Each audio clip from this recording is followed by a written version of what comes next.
What is up, super fam and Brovengers alike?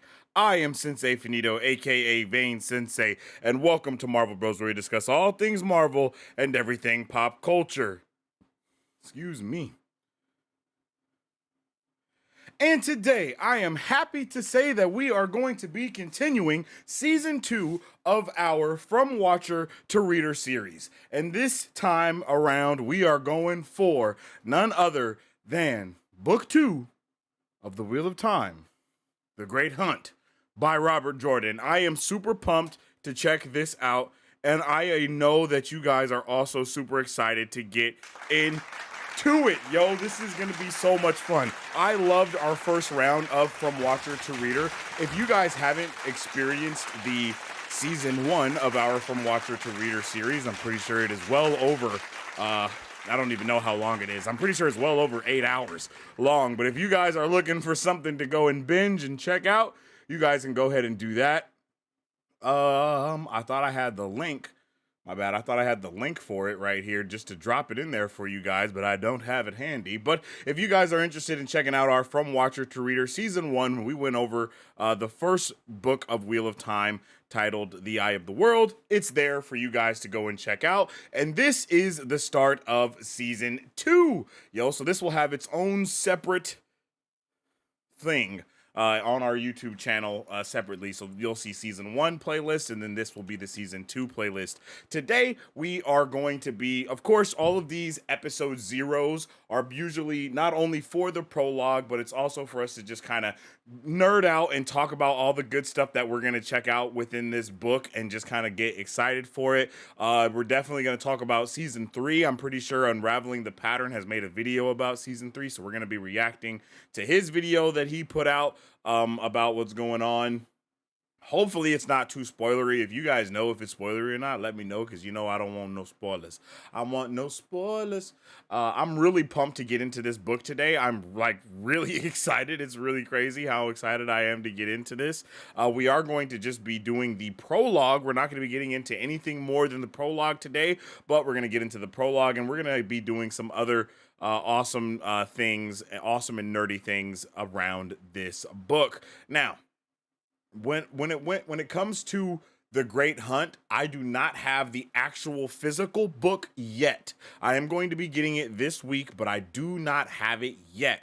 My Barnes and Noble in my city is actually shutting down, so I actually have no idea what I'm going to be doing about buying books and stuff from now on. I guess I'm just going to have to like go to Target, but Target never has good books. Like, no one ever has good books except Barnes and Noble. So I really don't know what I'm going to be doing once Barnes and Noble full blown shuts down in my city, but I gotta get The Great Hunt for sure. And since my Barnes and Noble is shutting down, guess what that means? That means they're getting 20% off, 50% off stuff. So I might have to go up in there and just buy up all the books. You know what I'm saying? Just buy up all the books. If you guys haven't already, make sure you follow us on social media at Marvel Bros to stay up to date with all things Marvel and everything pop culture. You can also follow me on social media at Sensei Finito to stay up to date with all my thoughts, theories, and opinions on whatever particular thing I may be partaking in at that particular time. You can also check out the podcast wherever you check out podcasts at. That new Wheel of Time podcast is going live, so y'all already know you want to go over there, follow it. All of the From Watcher to Reader episodes will also be on that podcast coming out weekly. So the podcast will basically be behind a season. Like the Wheel of Time podcast will be behind an entire season of From Watcher to Reader, but that's okay.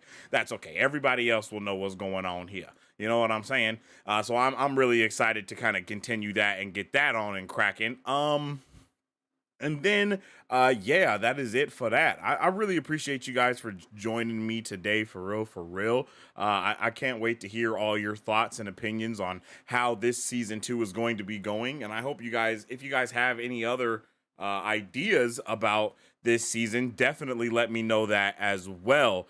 If you guys don't know how this season will be ran, or basically the format of this season. Let me see if I can find that flyer for you. I did put it, I didn't put it out. Remy put it out on all social medias, so everybody that's following us on social media, you might have saw it already. If you didn't see it already, it's because you probably don't have those post notifications on, so maybe you should turn them on so you can stay up to date with all things Marvel and everything pop culture. You feel me? Here it is. And where did it go? And there we go. Okay, I guess not. There we go. But if you're on YouTube, then you see it. If you're on Instagram, then you don't see the flyer. But here is how this season is going to be going. I can't even see the damn thing. Hold on.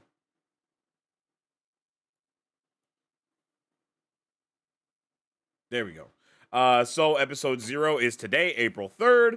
And then every other following Wednesday, we will be doing each chapter. Marasu, now, this ain't, I'm just saying, I don't know if you've done the rest of the episodes, but, you know, if we had a Discord or something like that, maybe we'd be able to communicate a little bit more about it. But I'm excited to get into it, yo. We have at least we have the month of April planned out for sure, of what we're going to be reading until the beginning of May. So this is going to be our reading schedule for From Watcher to Reader season 2. So you guys go ahead and take your screenshots or do whatever you need to do, because if you read ahead, I'm gonna be mad. If you read ahead, I'm gonna be mad. And if you're on Instagram, unfortunately, you aren't gonna be able to see this flyer right at this time. And I'm sorry about that. Hold on. Actually, I think I can put it on there now. Also, another little announcement, but starting next week, hopefully, we will be doing our Marvel Bros. We'll be doing Marvel Bros basically on every platform that we can do Marvel Bros on. So, Instagram, Twitter, Facebook, possibly Twitch. We're going to be streaming on all of the platforms. So wherever you guys are most comfortable at being at, you guys will be able to tune in with Marvel Bros on that platform. So yeah, I'm excited about that too. What is here we go. Bam, there we go. All right, Instagram people, you can now see the picture as well. I'm going to take it off of YouTube because it's been up there for a while, and I'll leave it up there on Instagram for a little bit. So, as you guys know, you guys don't know, if you don't know, damn. Our format for these is we do chat talk first, and that's what we're doing now. We're chit-chatting. We're talking to chat talk. That's what we like to call it. Where is my damn... Here we go. And then we do our overall thoughts about, you know, what's going on. And then we do chat talk again. And then we go chapter by chapter and then do the review and discussion. But today we are going to, since we're not reading since we haven't read anything yet, we will be listening to the prologue of The Great Hunt. And I believe we are listening. I think you guys like unanimously wanted me to go with, what is it called? Is his name Kramer? With the Kramer version of the book this time rather than the Rosamund Pike version. And I am a man of the people, so I will be doing that. And yeah, so let's jump into chat, see how everybody is doing, and then we'll get this season 2 on and cracking. Sensei, I appreciate. Where's...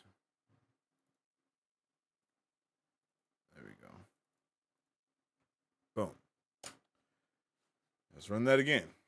Since I appreciate you bumping up book club earlier in your evening for us East Coasters. Man, I have to think about y'all East Coasters, yo. I know you guys have been left out over and over and over again, man. And I'm so sorry about that. You know what I mean? I'm so sorry about y'all getting left out in the dust.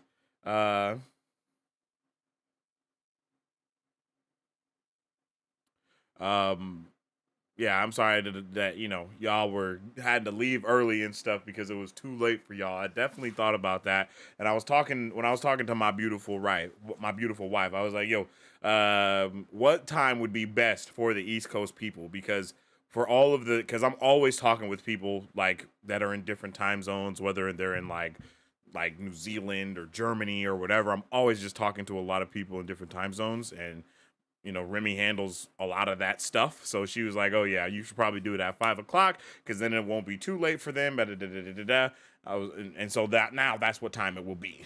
So 5 p.m. we will be doing book club from now on.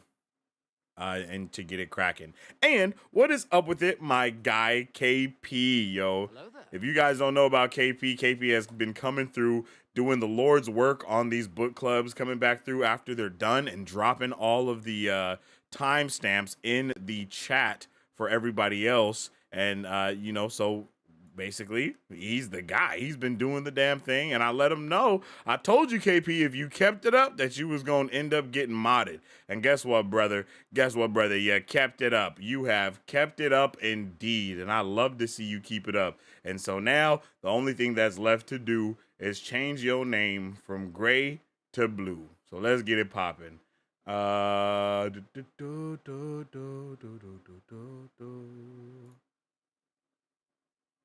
Boom. Let's get that on and cracking. Okay.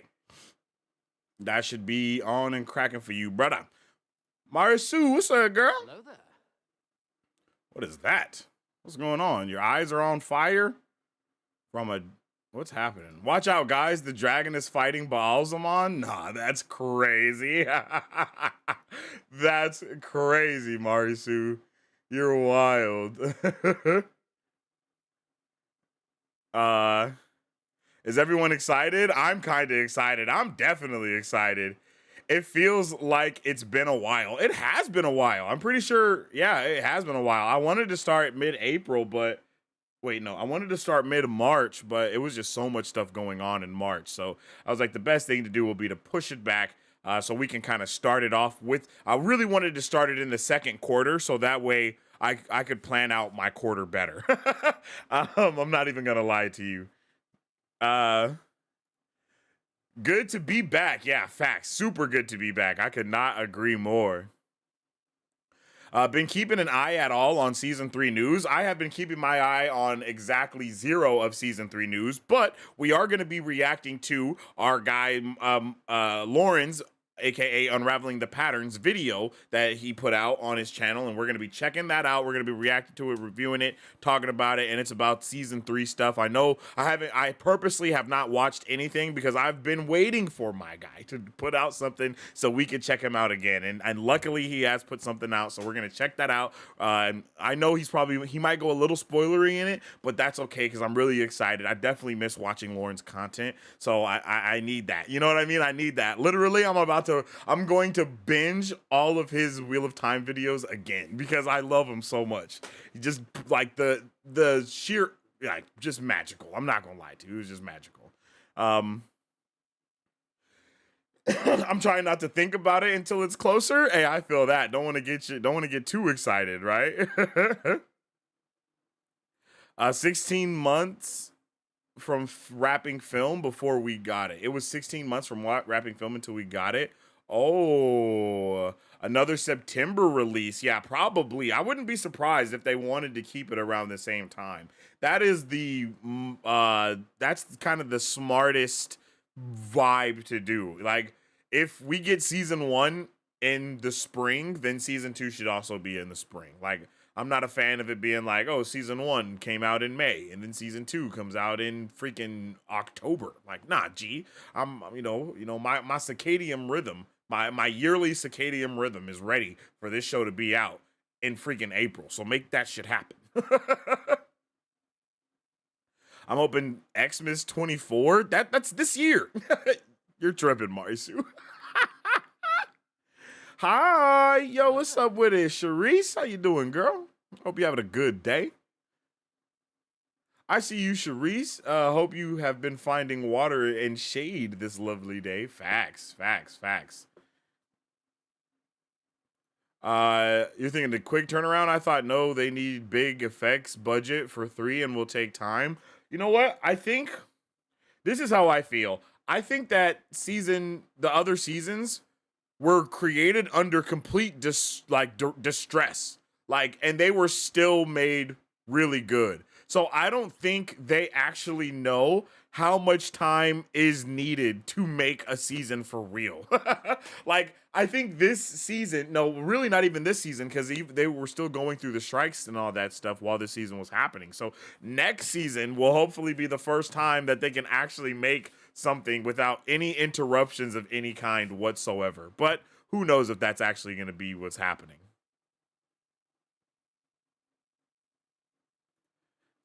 RIP physical bookstores, yeah, it's ridiculous, and I mean the amount of events and things that they do at Barnes and Nobles as well. It's just a really good pillar for the community overall, and I'm really sad to see it go. I'm not gonna lie to you. I'm definitely sad to see it go. It shouldn't be going anywhere, but alas, it is.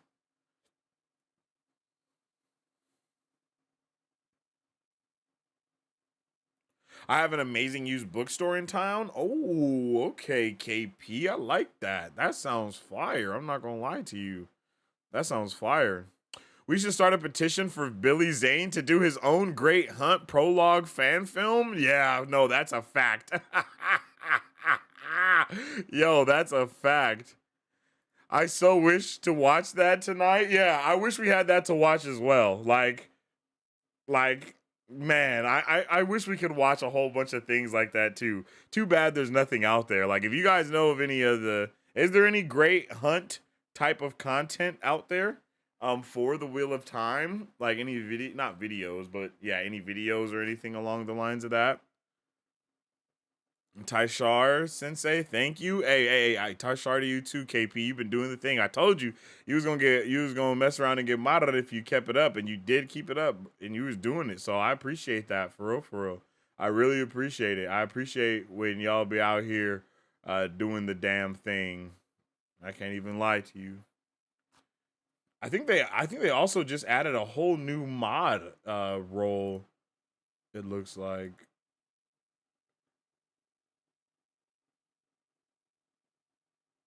Oh yeah, they did add a new role. Okay, that's awesome. Love to see that. Um hey everyone, nice to see you are all still going strong. Hey, what's up with it, Jane? I hope you're having a good one. Yeah, we're about to get into it, yo. This is I'm excited. I'm really excited. I just finished Warformed Storm Weaver Book 2 by Bryce O'Connor. Yo, that sounds awesome. Let me know in the chat, what book are you reading right now? What is the book that you are in the middle of, or that you are enjoying, or are you just waiting for, this? Because I understand. I've been waiting for this as well. I'm not gonna lie. I've been waiting, and I'm really excited. Um, okay, and just to make sure, let's get a 1 in the chat if you guys want to hear the Kramer rendition of the prologue, and let's get a 2 in the chat if you want to hear the Rosamund Pike rendition. So 1 in the chat for Kramer, 2 in the chat for Pike. The Great Hunt.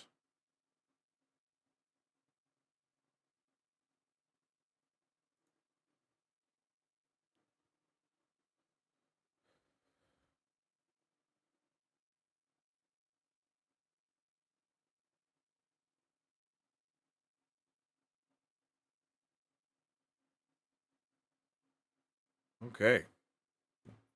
Yo, and if any of you guys are tuning in on Instagram, or not on Instagram, but if you want another place to tune in, we are also live on Instagram. That is what I was trying to say with this right now. And we will be live on Instagram with all of the further episodes of Marvel Bros. So definitely check us out on IG. If you got the IG, let us know if it's looking good.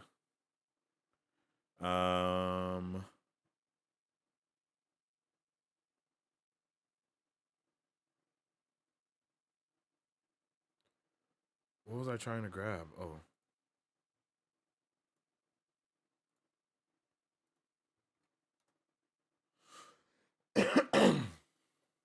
Brotherhood of War, The Lieutenants. Ooh, that sounds fire. I'm reading So Let Them Burn by a debut author named Camilla Cole. It's a Jamaican inspired fantasy. Okay, now that sounds fire. For real, for real. Where's my to be read, yo? Hold on, I gotta open up my Goodreads because I need some. I'm trying to put these in there. Brotherhood of War.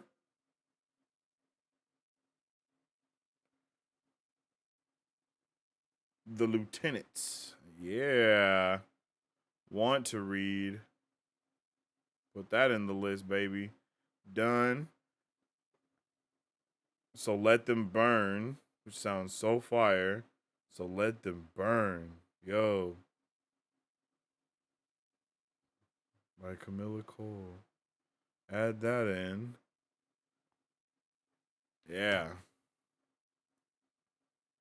Okay, I see some ones. Kramer Deserves Love. Yeah, that's facts, Marisu. I don't think I've heard anything from Kramer still because you guys tried to have me listen to the other thing the last time, but it was like at a live convention or something, and it wasn't hitting. It wasn't hitting for me. So I'm excited to actually hear his voice, especially because something that I found out when even doing my own writing stuff, because for me, I like to listen to what I wrote when I'm going back and editing.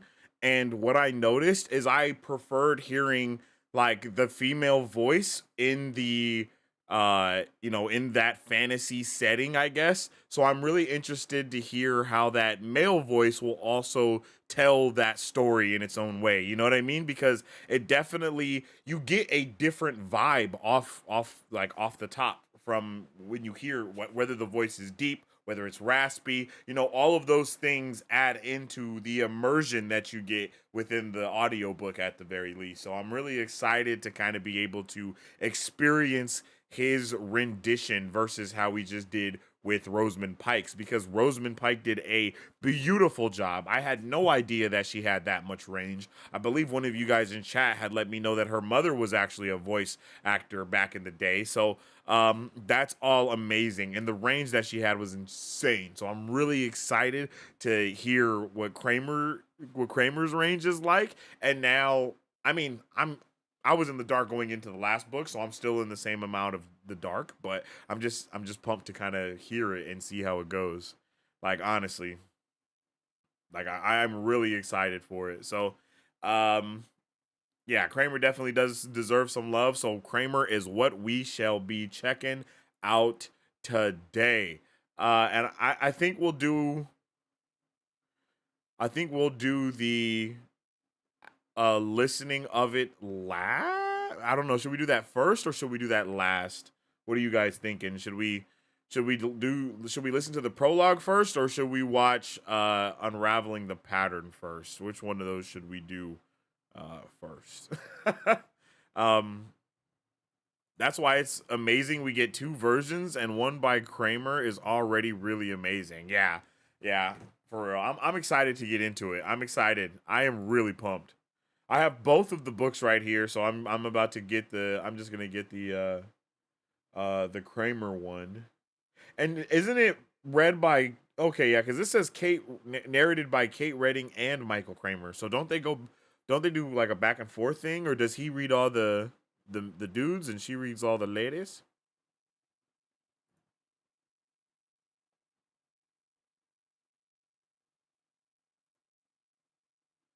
Prologue, prologue, prologue.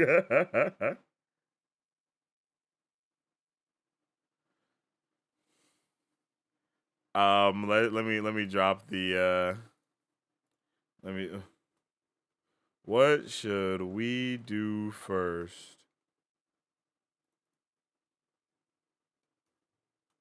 The Great Hunt prologue.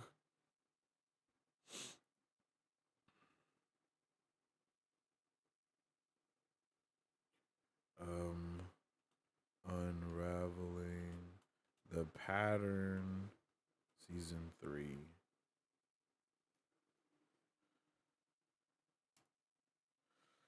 Okay, let me know what you guys think we should do first. Because I have no horse in the race. of what we should do first, second, or third. Because this is episode 0. These episodes are always more laid back because they're the beginnings. So what are you guys thinking that we should do? I really I wish I had the book. I'm not gonna lie, I really wish I had the book right now to be able to look at because I feel like I'm just like, bro, where is it at?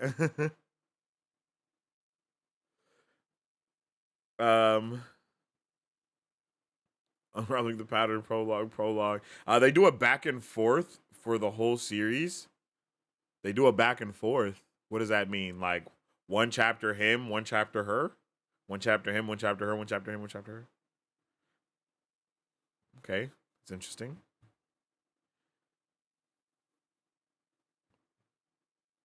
Prologue to get into the mood. To get into the mood? Hey, yo. We could watch the intro to season 2 after reading the prologue. Intro to season 2.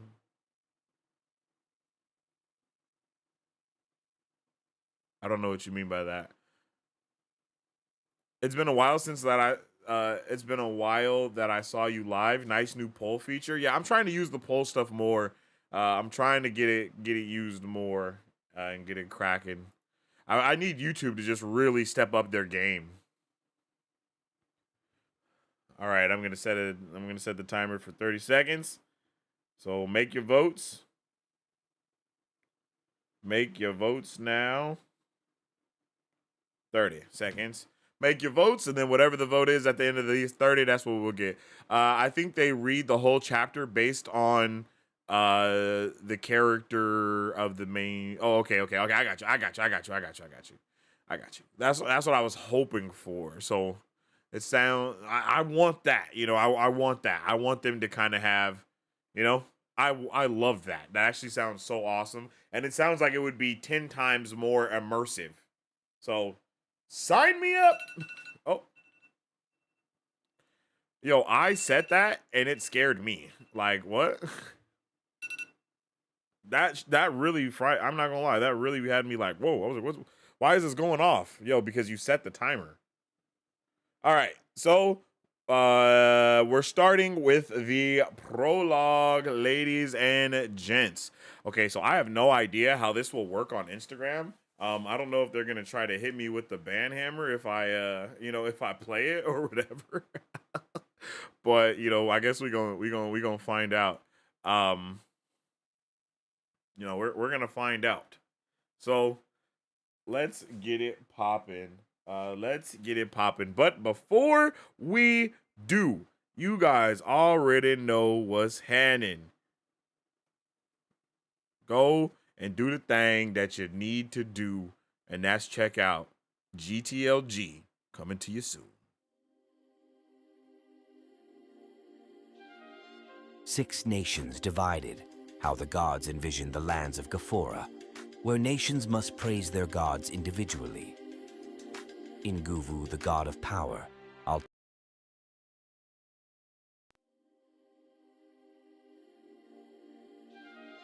Six nations divided, how the gods envisioned the lands of Ghaphora, where nations must praise their gods individually. In Guvu, the god of power, Altira, the goddess of reality, Akasha, the goddess of space, Akaili, the goddess of mind, Nafasi, the god of time, Isarin, the god of soul. Each god bestowed their name and universal property to their nation through the blood of their land. Diligent praise to these gods, along with the blood of the land, allows the inhabitants of Ghaphora to wield the universal property of their god. These inhabitants are called gifts. It is forbidden for these nations to fraternize with one another.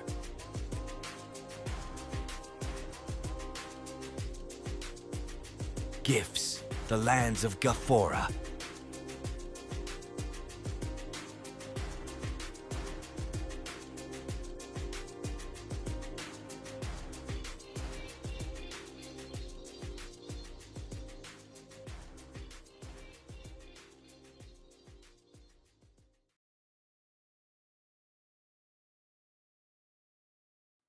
That is right. GTLG, Gifts of Lands of Gafora, the book that I am writing, the series that I'm working on. We're accepting alpha readers. The link is in the chat. If you would like to become an alpha reader, join the gift cord to stay up to date with all the things that we're gonna be doing over there as well. It's gonna be awesome, yo. It's gonna be awesome. That's another thing that I was kind of waiting until Q2 to get into a little bit more. Now that we're in Q2, the alpha reading, all the book stuff is going to be popping off even more now. So let's get it cracking. Go ahead and over there, over yonder, show your support, show your love. If you want to read the book, click the link, fill out the app, join the cord.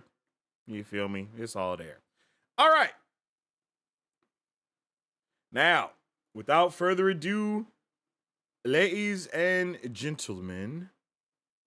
Oh, actually. Wait. Pause. Okay, we don't want to hear the opening credits, right? How you going to read the map? The prologue is 33 minutes.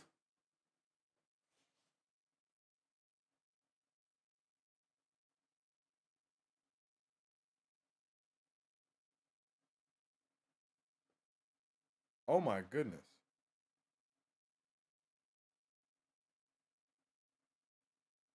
But why? Why is the prologue so long?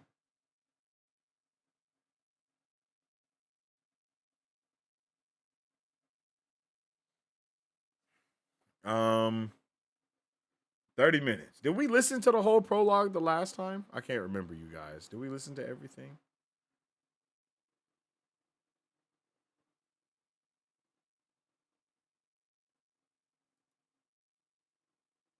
Bro, why is the prologue 30 minutes? That's actually crazy.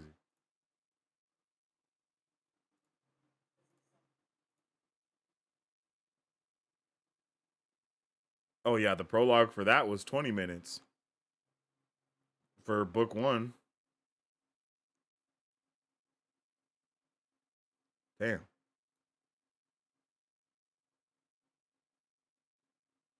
Damn.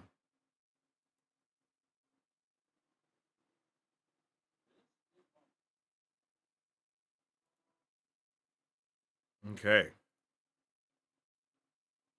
I honestly think that we listened to the entire thing the last time, so we'll listen to the entire thing this time. If they get us, they get us. If they don't, they don't. I don't think they got us the last time when we listened to the entirety of the prologue. So we're just gonna do the damn thing.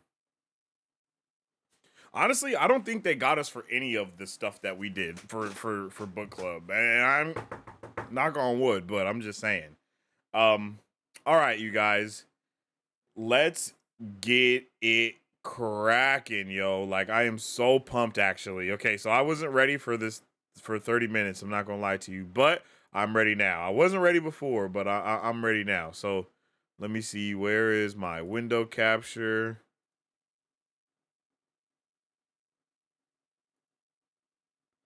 Yeah, that's right. And then I just want to make sure. Let's see. Marvelous Monday. No, where is it at? Oh. Okay, there's that.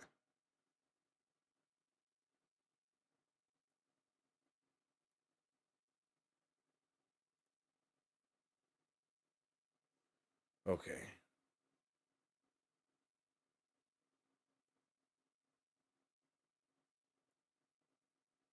Bam.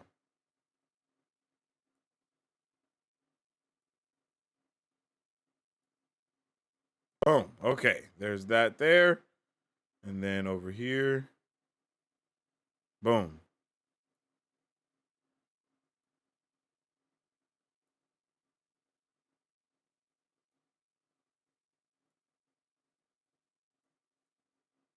All right. There we go. Sorry about that, gents and ladies and gents.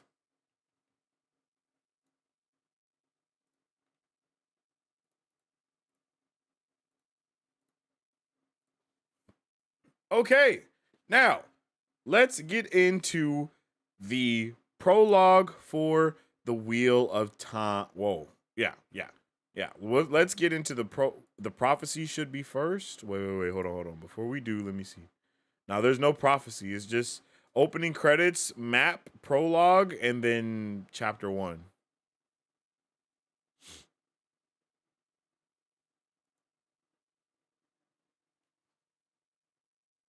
Unfortunate. I don't know why that is, but that's how it is.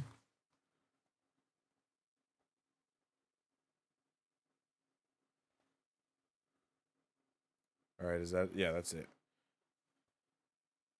That's why I wanted the book, because I knew that was going to happen, because I remember that wasn't in the actual audiobook and I had to read that from the book. Damn.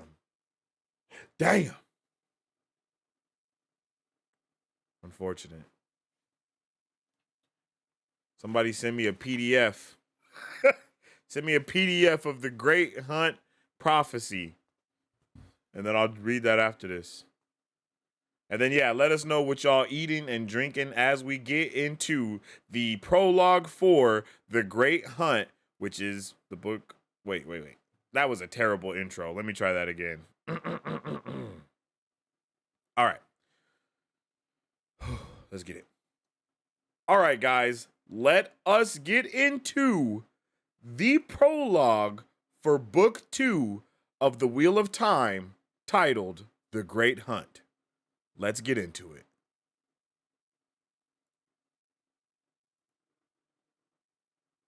In the shadow. The man who called himself Bors, at least in this place, sneered at the low murmuring that rolled around the vaulted chamber like the soft gabble of geese. His grimace was hidden by the black silk mask that covered his face, though, just like the masks that covered the 100 other faces in the chamber. 100 black masks and 100 pairs of eyes trying to see what lay behind them. If one did not look too closely, the room could have been in a palace, with its tall marble fireplaces and its golden lamps hanging from the domed ceiling, its colorful tapestries and intricately patterned mosaic floor. If one did not look too closely. The fireplaces were cold, for one thing. Flames danced on logs as thick as a man's leg, but gave no heat. The walls behind the tapestries, the ceiling high above the lamps, were undressed stone, almost black. There were no windows and only 2 doorways, one at either end of the room. It was as if someone had intended to give the semblance of a palace reception chamber, but had not cared enough to bother with more than the outline and a few touches for detail. Where the chamber was, the man who called himself Bors did not know, nor did he think any of the others knew. He did not like to think about where it might be. It was enough that he had been summoned. He did not like to think about that either, but for such a summons, even he came. He shifted his cloak, thankful that the fires were cold, else it would have been too hot for the black wool draping him to the floor. All his clothes were black. The bulky folds of the cloak hid the stoop he used to disguise his height, and bred confusion as to whether he was thin or thick. He was not the only one there enveloped in a tailor's span of cloth. Silently he watched his companions. Patience had marked much of his life. Always, if he waited and watched long enough, someone made a mistake. Most of the men and women here might have had the same philosophy. They watched and listened silently to those who had to speak. Some people could not bear waiting or silence, and so gave away more than they knew. Servants circulated through the guests, slender, golden-haired youths, proffering wine with a bow and a wordless smile. Young men and young women alike, they wore tight white breeches and flowing white shirts. And male and female alike, they moved with disturbing grace. Each looked more than a mirror image of the others, the boys as handsome as the girls were beautiful. He doubted he could distinguish one from another, and he had an eye and a memory for faces. A smiling, white-clad girl offered her tray of crystal goblets to him. He took one with no intention of drinking. It might appear untrusting, or worse, and either could be deadly here, if he refused altogether, but anything could be slipped into a drink.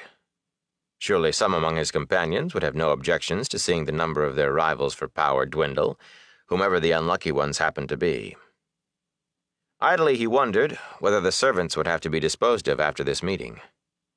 Servants hear everything. As the serving girl straightened from her bow, his eye caught hers above that sweet smile. Blank eyes, empty eyes, a doll's eyes.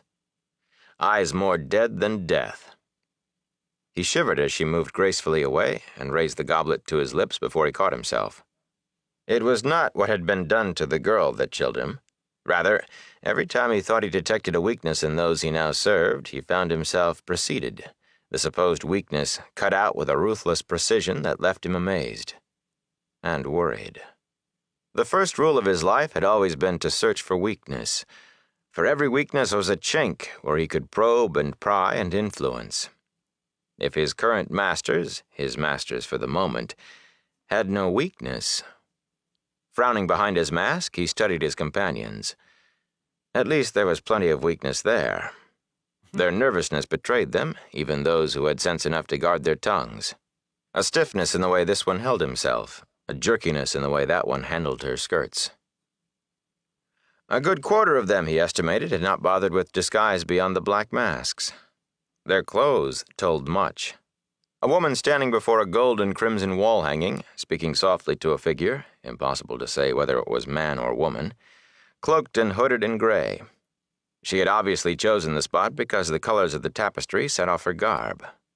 Doubly foolish to draw attention to herself, for her scarlet dress, cut low in the bodice, to show too much flesh and high at the hem to display golden slippers, marked her from Ilion, and a woman of wealth, perhaps even of noble blood. Not far beyond the Ilioner, another woman stood, alone and admirably silent. With a swan's neck and lustrous black hair falling in waves below her waist, she kept her back to the stone wall, observing everything. No nervousness there, only serene self-possession. Very admirable, that, but her coppery skin and her creamy high-necked gown, leaving nothing but her hands uncovered, yet clinging and only just barely opaque, so that it hinted at everything and revealed nothing, marked her just as clearly of the first blood of Ara Doman. And unless the man who called himself Bors missed his guess entirely, the wide golden bracelet on her left wrist bore her house symbols. That would be for her own house. No Domani bloodborn would bend her stiff pride enough to wear the sigils of another house. Worse than foolishness.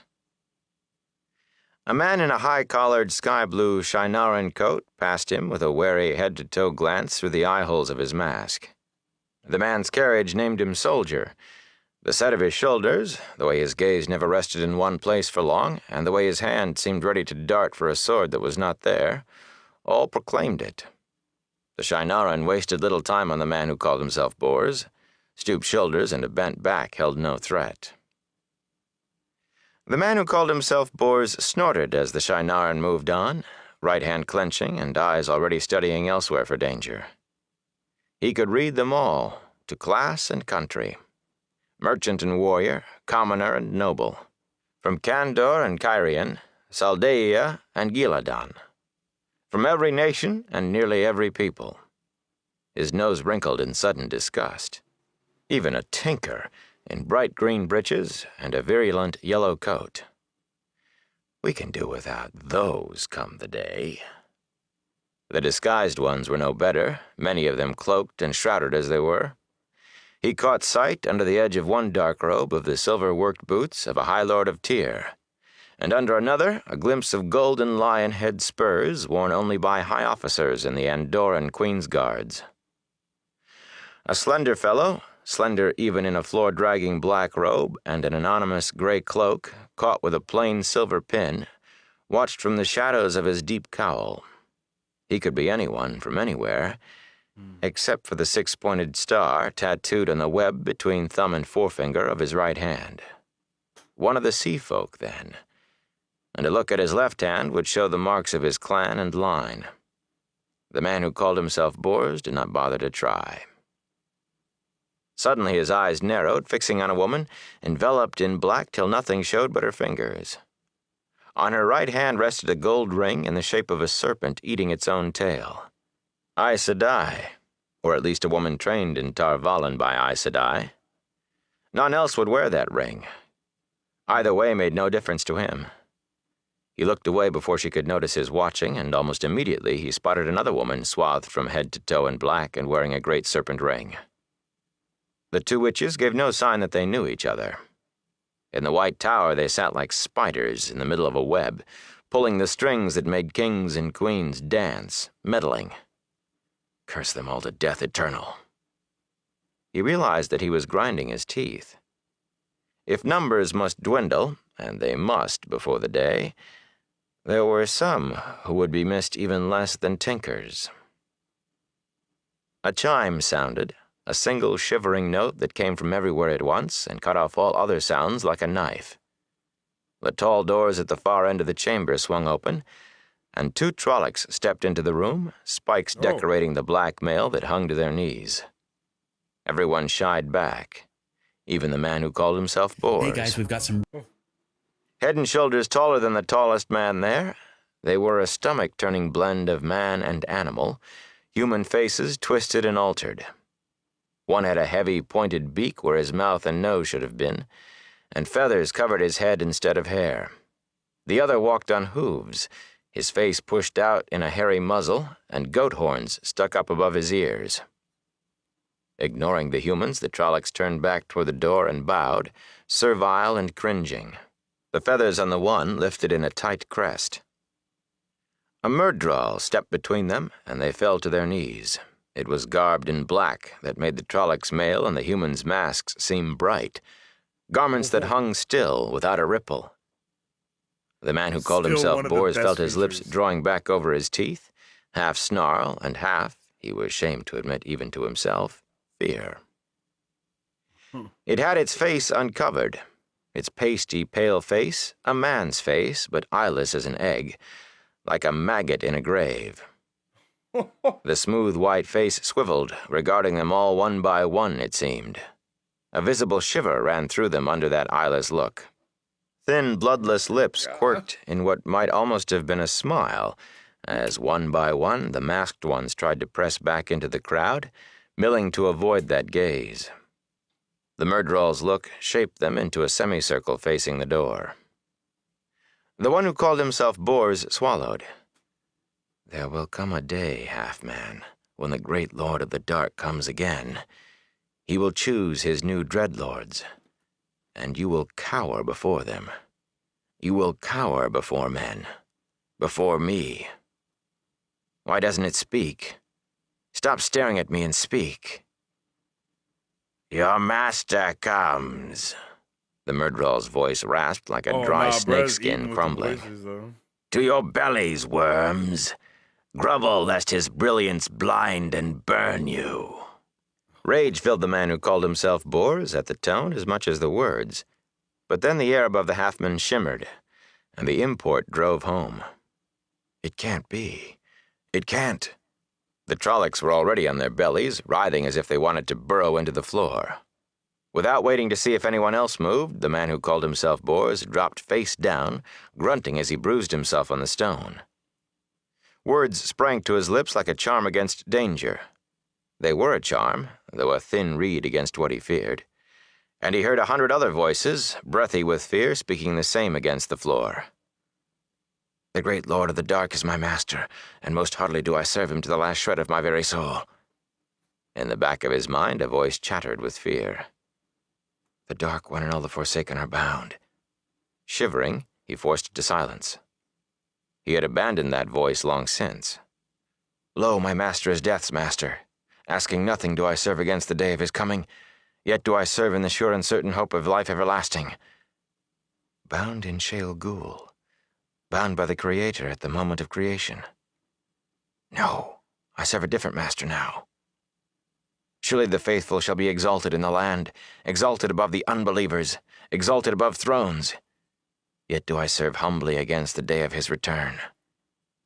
The hand of the Creator shelters us all, and the light protects us from the shadow. No, no, a different master. Swift come the day of return. Swift come the great Lord of the Dark to guide us and rule the world forever and ever. The man who called himself Bors finished the creed, panting, as if he had run 10 miles. The rasp of breath all around him told him he was not the only one. "Rise, all of you, rise." The mellifluous voice took him by surprise. Surely none of his companions, lying on their bellies with their masked faces pressed to the mosaic tiles, would have spoken, but it was not the voice he expected from. Cautiously, he raised his head enough to see with one eye. The figure of a man floated in the air above the murderol, the hem of his blood-red robe hanging a span over the half-man's head. Masked and blood-red, too. Would the great Lord of the Dark appear to them as a man? And masked, besides? Yet the murderol, its very gaze fear, trembled and almost cowered where it stood in the figure's shadow. The man who called himself Bors grasped for an answer his mind could contain without splitting. One of the Forsaken, perhaps. That thought was only a little less painful. Even so, it meant the day of the Dark One's return must be close at hand, if one of the Forsaken was free. The Forsaken. 13 of the most powerful wielders of the One Power in an age filled with powerful wielders had been sealed up in Sheol Gul along with the Dark One, sealed away from the world of men by the dragon and the 100 companions. And the backblast of that sealing had tainted the male half of the true source. And all the male Aes Sedai, those cursed wielders of the power, went mad and broke the world, tore it apart like a pottery bowl smashed on rocks, ending the age of legends before they died, rotting while they still lived. A fitting death for Aes Sedai, to his mind. Too good for them. He regretted only that the women had been spared. Slowly, painfully, he forced the panic to the back of his mind, confined it and held it tight, though it screamed to get out. It was the best he could do. None of those on their bellies had risen, and only a few had even dared raise their heads. "Rise!" There was a snap in the red-masked figure's voice this time. He gestured with both hands. "Stand!" The one who called himself Bors scrambled up awkwardly, but halfway to his feet he hesitated. Those gesturing hands were horribly burned, crisscrossed by black fissures, the raw flesh between as red as the figure's robes. Would the Dark One appear so? Even one of the Forsaken? The eye-holes of that blood-red mask swept slowly across him, and he straightened hastily. He thought he could feel the heat of an open furnace in that gaze. The others obeyed the command with no more grace and no less fear in their rising. When all were on their feet, the floating figure spoke. "I have been known by many names, but the one by which you shall know me is Baalzamon." The man who called himself Bors clamped his teeth to keep them from chattering. Baalzamon. In the Trolloc tongue, it meant Heart of the Dark, and even unbelievers knew it was the Trolloc name for the great Lord of the Dark. He whose name must not be uttered. Not the true name, Shaitan, but still forbidden. Among those gathered here, and others of their kind, to sully either with a human tongue was blasphemy. His breath whistled through his nostrils, and all around him he could hear others panting behind their masks. The servants were gone and the Trollocs as well, though he had not seen them go. "The place where you stand lies in the shadow of Sheol Gul." More than one voice moaned at that. The man who called himself Bors was not sure his own was not among them. A touch of what might almost be called mockery entered Baalzamon's voice as he spread his arms wide. "Fear not, for the day of your master's rising upon the world is near at hand. The day of return draws nigh. Does it not tell you so that I am here, to be seen by you, favored few, among your brothers and sisters? Soon the wheel of time will be broken. Soon the great serpent will die, and with the power of that death, the death of time itself, your master will remake the world in his own image for this age and for all ages to come. And those who serve me, faithful and steadfast, will sit at my feet above the stars in the sky and rule the world of men forever. So have I promised, and so shall it be without end." You shall live and rule forever." A murmur of anticipation ran through the listeners, and some even took a step forward, toward the floating crimson shape, their eyes lifted, rapturous. Even the man who called himself Bors felt the pull of that promise, the promise for which he had dealt away his soul 100 times over. "The day of return comes closer," Balsamon said. "But there is much yet to do. Much to do." The air to Balsamon's left shimmered and thickened, and the figure of a young man hung there, a little lower than Balsamon. The man who called himself Bors could not decide whether it was a living being or not. A country lad, by his clothes, with a light of mischief in his brown eyes and the hint of a smile on his lips, as if in memory or anticipation of a prank. The flesh looked warm, but the chest did not move with breath. The eyes did not blink. The air to Balsamon's right wavered as if with heat, and a second country-clad figure hung suspended a little below Balsamon. A curly-haired youth, as heavily muscled as a blacksmith. And an oddity. A battle-axe hung at his side, a great steel half-moon, balanced by a thick spike. Was that Matt? The man who called himself Bors suddenly leaned forward, intent on an even greater strangeness.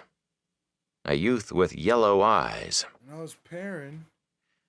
For the third time, air solidified into the shape of a young man, this time directly under Balsamon's eye, almost at his feet. A tall fellow, with eyes now gray, now almost blue as the light took them, and dark reddish hair. Another villager or farmer. The man who called himself Bors gasped. Yet another thing out of the ordinary, though he wondered why he should expect anything to be ordinary here. A sword swung from the figure's belt, a sword with a bronze heron on the scabbard, and another inset into the long two-handed hilt. A village boy with a heron-mark blade? Impossible. It is. What can it mean? And a boy with yellow eyes? He noticed the Myrddraal looking at the figures, trembling. And unless he misjudged entirely, its trembling was no longer fear, but hatred. Dead silence had fallen, silence that Balsamon let deepen before he spoke. "There is now one who walks the world. One who was and will be, but is not yet the dragon." A startled murmur ran through his listeners. "We are to kill him, great lord?" That from the Shinaran, hand grasping eagerly at his side where his sword would hang. "Perhaps," Balsamon said simply. "And perhaps not. Perhaps he can be turned to my use. Sooner or later it will be so, in this age or another." The man who called himself Bors blinked. In this age or another? I thought the day of return was near. What mattered to me what happens in another age if I grow old and die waiting in this one? But Balsamon was speaking again. "Already a bend is forming in the pattern, one of many points where he who will become the dragon may be turned to my service. Must be turned. Better that he serve me alive than dead, but alive or dead, serve me he must and will. These three you must know, for each is a thread in the pattern I mean to weave, and it will be up to you to see that they are placed as I command. Study them well, that you will know them." Abruptly, all sound was gone. Damn. The man who called himself Bors shifted uneasily, and saw others doing the same. All but the Ilianer woman, he realized. With her hands spread over her bosom, as if to hide the rounded flesh she exposed, eyes wide, half frightened and half ecstatic, she was nodding eagerly as though to someone face to face with her. Sometimes she appeared to give a reply, but the man who called himself Bors heard not a word. Suddenly she arched backwards, trembling and rising on her toes. He could not see why she did not fall, unless something unseen held her. Then, just as abruptly, she settled back to her feet and nodded again, bowing, shivering. Even as she straightened, one of the women wearing a great serpent ring gave a start and began nodding. So each of us hears his own instructions, and none hears another's. the man who called himself Bors muttered in frustration. If he knew what even one other was commanded, he might be able to use the knowledge to advantage. But this way... Impatiently he waited for his turn, forgetting himself enough to stand straight. One by one the gathering received their orders, each walled in silence, yet still giving tantalizing clues, if only he could read them. The man of the Ata An Mier, the sea folk, stiffening with reluctance as he nodded. The Shainaran, his stance bespeaking confusion even while he acquiesced.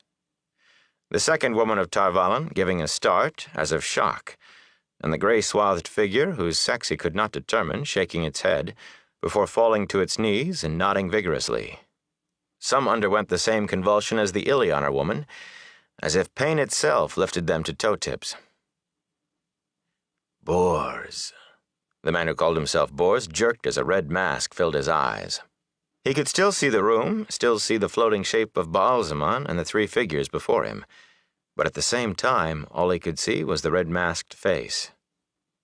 Dizzy, he felt as if his skull were splitting open and his eyes were being pushed out of his head. For a moment he thought he could see flames through the eye-holes of the mask. "Are you faithful, Bors?" The hint of mocking in the name sent a chill down his backbone. "I am faithful, great lord. I cannot hide from you. I am faithful, I swear it." "No, you cannot." The certainty in Baalzamon's voice dried his mouth, but he forced himself to speak. "Command me, great lord, and I obey." "Firstly, you are to return to Taraban and continue your good works. In fact, I command you to redouble your efforts." He stared at Baalzamon in puzzlement, but then fires flared again behind the mask, and he took the excuse of a bow to pull his eyes away. "As you command, great lord, so shall it be." "Secondly, you will watch for the three young men, and have your followers watch. Be warned, they are dangerous." The man who called himself Bors glanced at the figures floating in front of Baalzamon. "How can I do that? I can see them, but I can't see anything except his face." His head felt about to burst. Sweat slicked his hands under his thin gloves, and his shirt clung to his back. "Dangerous, great lord. Farm boys. Is one of them the—" "A sword is dangerous to the man at the point, but not to the man at the hilt. Unless the man holding the sword is a fool, or careless, or unskilled, in which case it is twice as dangerous to him as to anyone else. It is enough that I have told you to know them. It is enough that you obey me." "As you command, great lord, so shall it be." "Thirdly, regarding those who have landed at Toman Head and the Domani, of this you will speak to no one.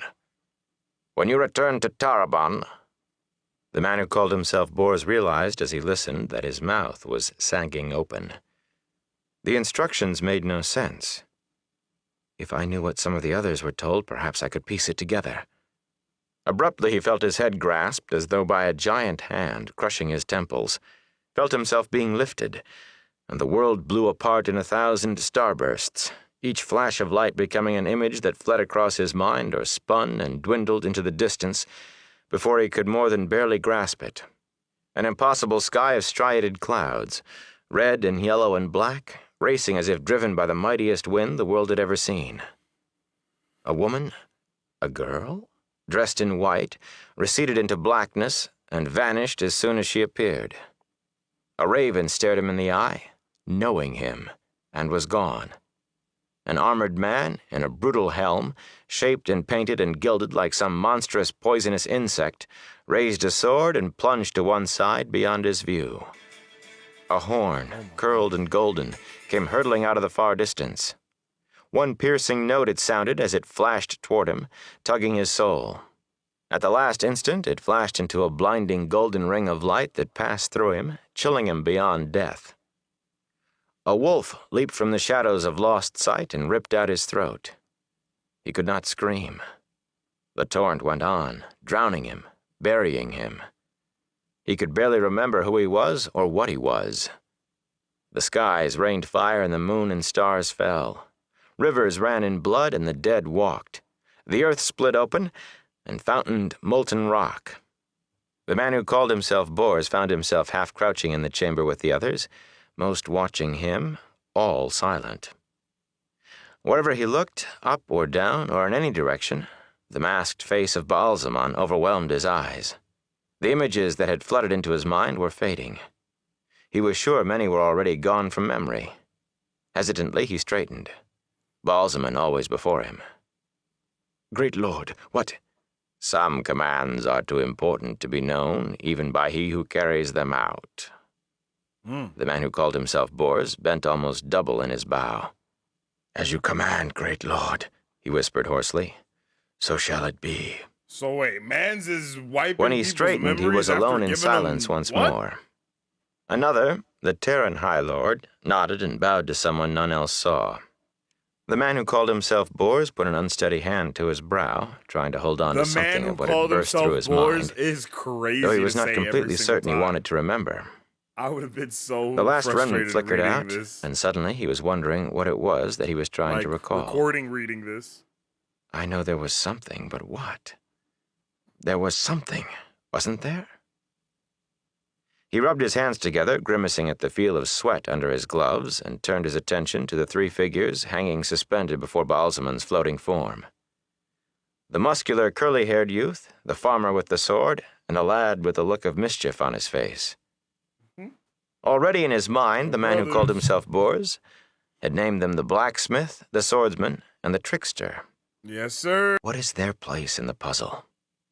They must be important, or Baalzamon would not have made them the center of this gathering. But from his orders alone, they could all die at any time, and he had to think that some of the others, at least, had orders as deadly for the three. How important are they? Blue eyes could mean the nobility of Andor, unlikely in those clothes, and there were borderlanders with light eyes, as well as some Terrans, not to mention a few from Gillidan, and of course, no help there.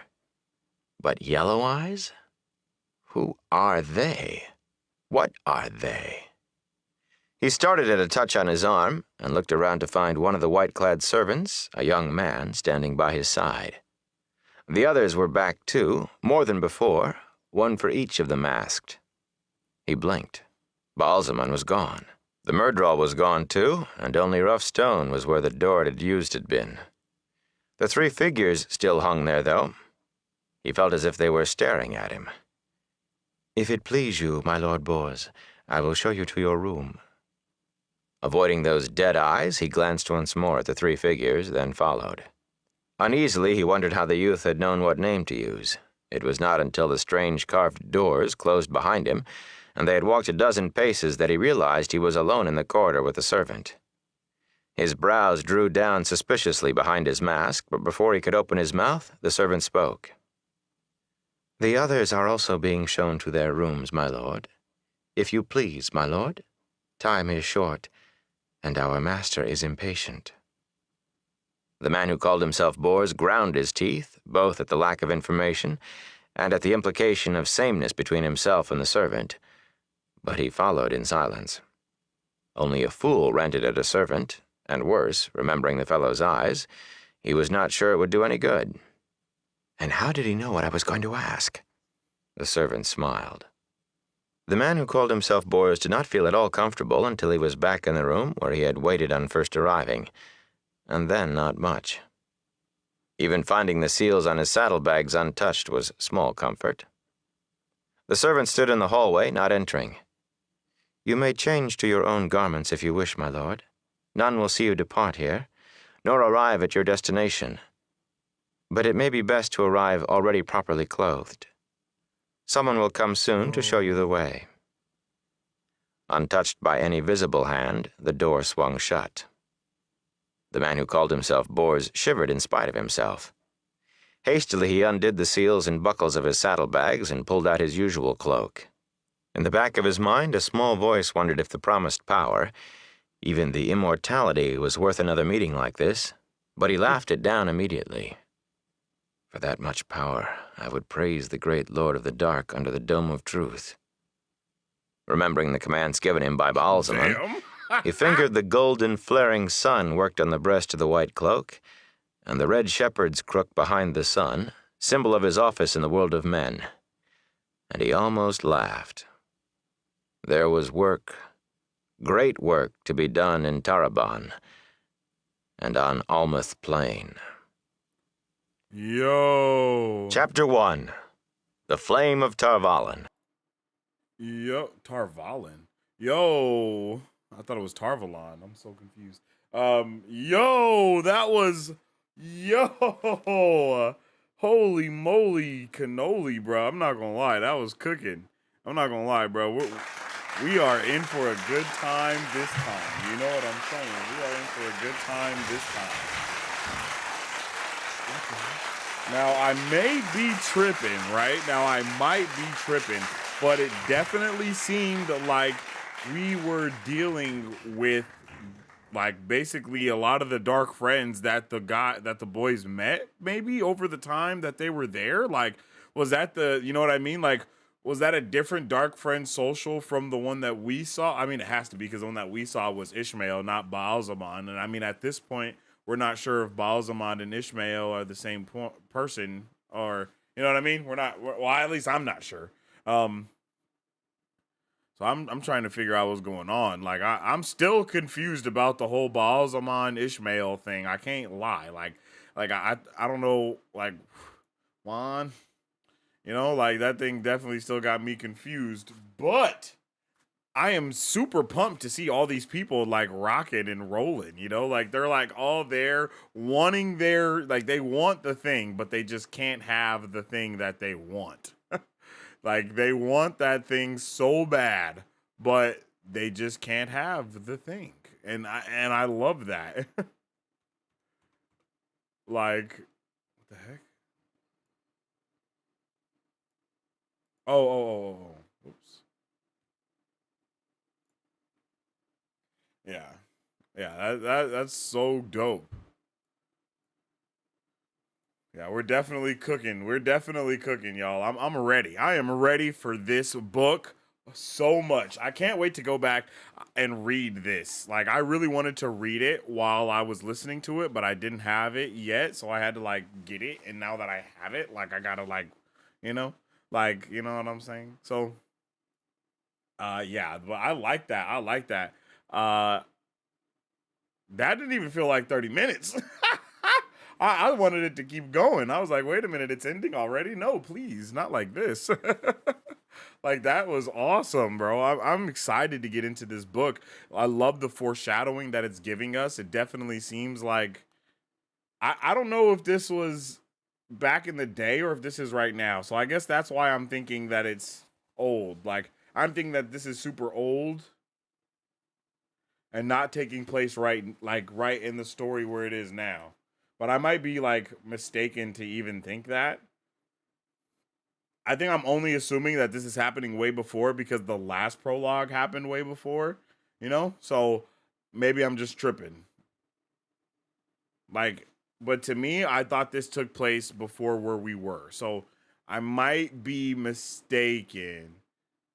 You know, I might be mistaken for real. But, like, bro, like, what the hell is going on? Like, and of course we hear bruh say, bro, I'd basically he said I'd freaking serve Satan in the, like, in front of the Pope. Like, that's basically what bro was saying. Like, damn, he wants power badly. Like, he wants power badly. That is crazy. Like, and I love seeing so many people kind of also wanting that power. And seeing Baal-Zaman there, like, even having Baal-Zaman there, it just seems like that's so beneath him, you know? Like, Baal-Zaman is at the freaking dark friend social giving out orders? No, he's not. That's how I feel. Like, bro, there's no way that this dude who we can't even say his real name is just there giving us orders and he's not having any lackeys do it. Like, nah, bro, I'm not going for that. I'm sorry, but I just don't believe that. I just don't believe it. Like, that's not him. You know what I mean? Like, bro, like, what? Like, I just don't understand what's, like, I'm so confused. Like, my guy Baal-Zaman is not, he's not doing final boss things right now. That's all I'm gonna say. Like, I feel like a lot of the stuff that he's been doing, he should not have been doing. Like, my guy Baalzamon, like, this is bad guy 101. You don't do the stuff yourself. You don't do your own legwork. What? Like, what? I don't know, man. I have so many questions. I'm so confused. It's like Baalzamon needs to get it together, you know? I'm pumped, yo. I'm pumped to get into this book. I'm not gonna lie. The first 15 minutes was definitely just describing everyone in the room, and that's okay. That's okay, but that's one of the reasons why I definitely wanted to read it and not just listen, because I needed to like see what was going on, basically. Like, but I'm here for this, bro. I love that the Madral are there doing their Madral thing. I love the freaking Trollocs pulling up and looking so different. I'm loving the different versions of, I don't know. I just want to see him. I don't know. I just can't wait to see what's going on. I love the little stuff that they even talked about. Can I search the text?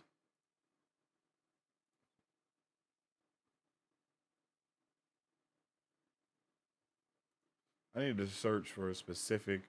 They talked about bro with blue eyes and how that meant something. Wait. Nope, I missed it. Yeah, they talked about how having blue eyes.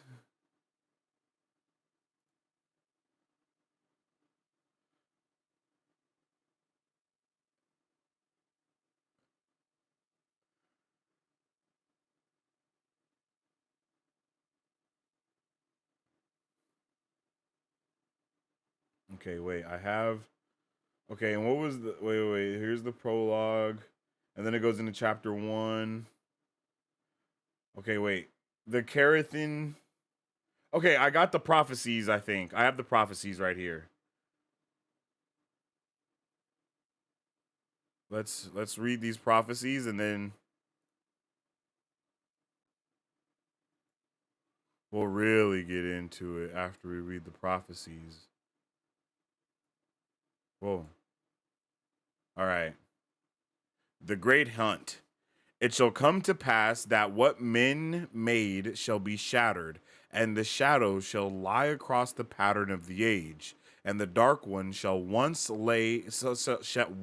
shall once more lay his hand upon the world of man. Women shall weep, and men quail as the nations of earth are rent like rotting cloth. Holy crap, that's pretty intense. I lost my place. Oh, neither shall anything stand nor abide. Yet one shall be born to face the shadow, born once more as he was born before, and shall be born again, time without end. The dragon shall be reborn, and there shall be wailing and gnashing of teeth at his rebirth. And sackcloth and ashes shall he clothe the people. And I don't know. And he shall break the world again by his coming, tearing apart all ties that bind. Like the unfettered dawn shall he blind us and burn us. Yet shall the dragon reborn confront the shadow at the last battle, and his blood shall give us the light. Let tears flow, O ye people of the world. Weep for your salvation. From the Carathin cycle, the prophecies of the dragon, as translated by Elaine Marisdinim Alshin, chief librarian at the court of Arifel, in the year of grace 231 of the new era, the third age. Whoa.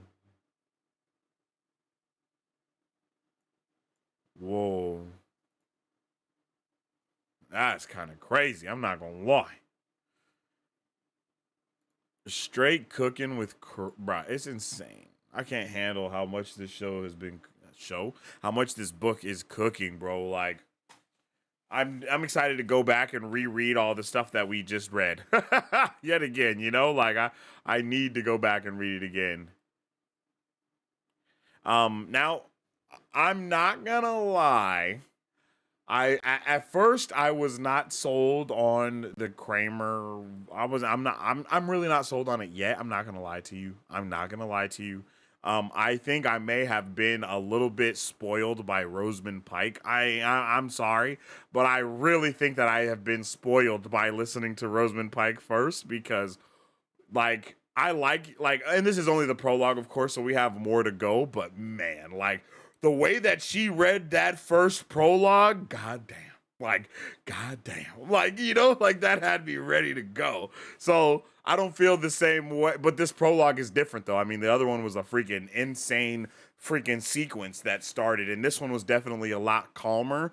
But you know, I don't know. I want to really listen to Rosamund Pike's rendition of this intro. I will wait. Let me rephrase that. I'm going to listen to Rosamund Pike's version of this of the beginning of this book, just so I can kind of make a decision on what I want to do for the duration of it, because I really I'm rocking, but man, I don't feel like I was as immersed as I could have been from this, unfortunately. And I know you guys are going to be like, blasphemy, he speaks lies on the name of Kramer. I'm sorry. I'm just trying to be genuine, and I also want to make sure that I'm getting the best experience while, you know, having the best experience for you guys as well. So I'm going to listen to Rosamund Pike's as well off stream, so I can see how I'm feeling, and then we'll jump back into it again. So but I just wanted to say that because I do like what he was doing, but there was I don't know if the quality was like too old school, but I liked that the quality was like, you could hear that the quality was old, and I liked that.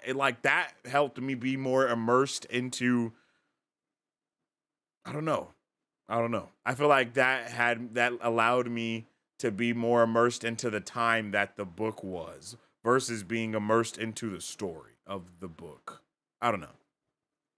I'm not sure. I don't think I can articulate my feelings properly until I also listen to Rosamund Pike's rendition of this and see if I feel different. But I'll see. But let me know how you guys felt about that prologue. You know what I'm saying? Let me, if you have any questions or anything. I'm about to jump back into chat to see how everybody was feeling. I really appreciated all of the things. I mean, I love it. There was multiple Aes Sedai there as well, right? Like there wasn't just one. There was like 2 or 3, if I'm not mistaken. I might be wrong, but maybe I just assumed that there was multiple Aes Sedai when there was just one. But I thought there was at least more than one. I thought there was at least 2 Aes Sedai there, because when bro was like looking at people, I thought there was 2 women. But maybe I'm wrong.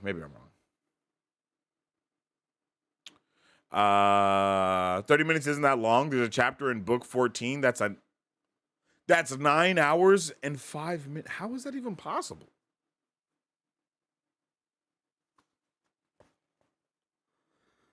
What? That's crazy. We got some time to ease him into that one. Facts. Major facts, yo. I really appreciated this book, bro. Like this prologue. I'm not gonna lie to you. It was a really good prologue. I think it's setting up the story a lot better. And that's what I'll say. I think I appreciate this story because it's actually setting up this story, versus where I feel like the other prologue set up the world that we were going to be going into. And now that we already kind of know about that world, we're allowed to, we're able to more centrally hone in on the actual thing that we're doing at this point in time, rather than having to have it all spread out. You know what I mean? I don't know if that makes sense, but yeah. So I'm pumped to get into it. Let's talk about this book, chat. Let's talk to me, because you know I talk back. But before we do, don't forget to go and get you some of the bombest popcorn around.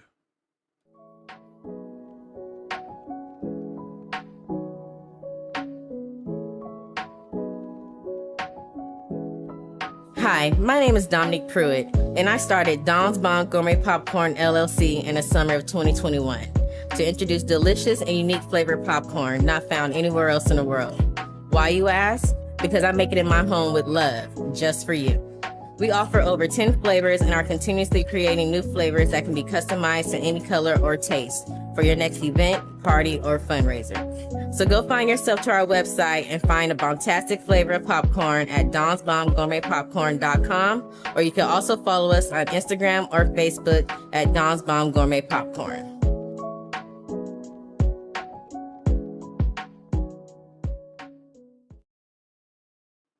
All righty, yo, let's talk about it. Let's talk about it, chat. Let's talk about it. Lots of potential clues for later in these paragraphs. I definitely can. I can see that for sure. I can see how all of the. I can see it. I can see it like 100%. Especially because of how descriptive everything was about the people that were around. And by the way, I'm pretty sure that the artist formerly known as Boars is just using that name. Like, I don't know. I feel like that's a way for the narrator to lie to us about who that person actually is. Because it's like the man who calls himself Boars, that to me, that implies that people call him something else. Like, he calls himself Boars, but his name could be Boris, or his name could be like Bartholomew. But I just could not. I feel like there was very intentional to continuously say the man who calls himself Boars. Like, that terminology in that phrase right there, the man who calls himself Boars, it just leaves a lot to read into. Like for my brain, it's like, okay, he calls himself Boars, but that does not mean that anyone else calls him that. I remember not knowing what mellifluous, Lord, meant when I first read this. I'm still not sure I know what it means actually. Mellifu. I think I missed that word because I wasn't reading it, or I would have been like, what the hell does that mean? Oh, it's like music to your ears. Mellifluous. Mellifluous.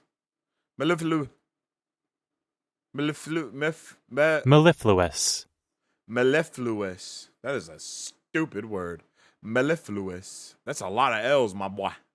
Mellifluous. I keep wanting to say Maleficent every time. Sorry I can't stay. I have to be up at 5:30 EST, but I want to drop in and say that I'll catch up in the morning at work. May the light illumine you. Yo, what's up with it, my guy?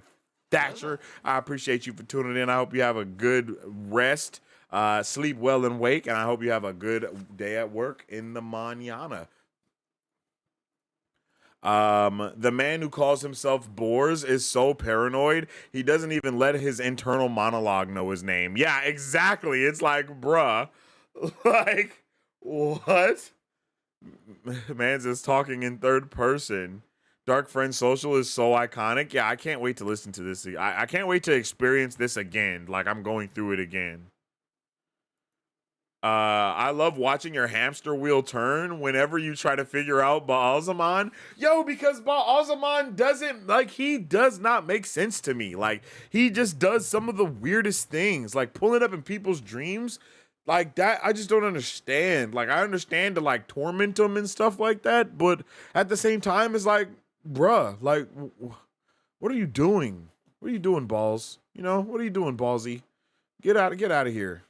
My fiance put Balsamon in F tier when he finished book 1, but he dumped him to D tier because he threw a decent party here.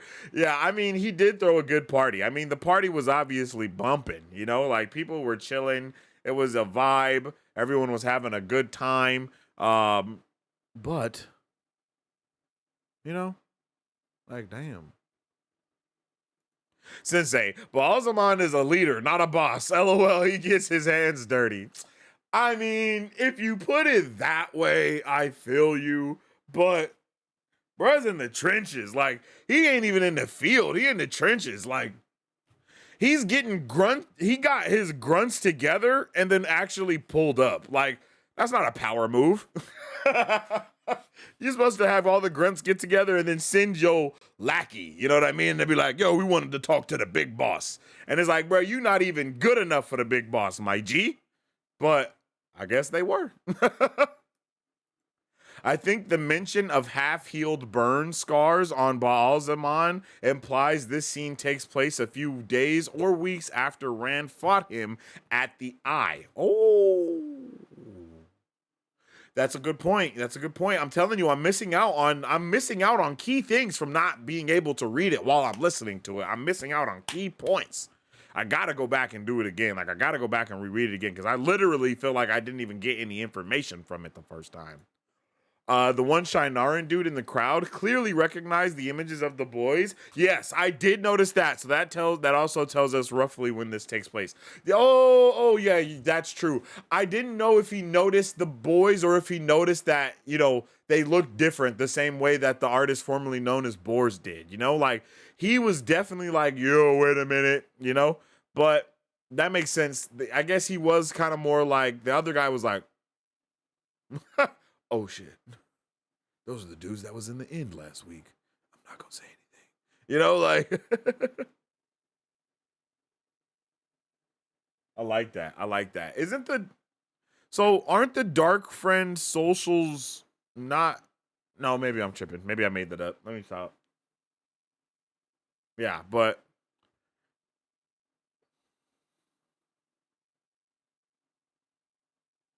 and it was like modern day them, like, bro, this is how they look now. Interesting that he went. Isn't it interesting that Baal-Zaman chose to mention Rand last as well? I don't know, man. Like, I feel I might be reading into it too much, but for him to mention Rand last and mention Matt first, it just seems, I don't know, man. It seems like there's something going on and I'm not aware of it. I mean, obviously there is, but you know what I'm saying? Like, at this point of where I am in the story, I'm like, why? What's going on here? Kramer sounds a little mustache.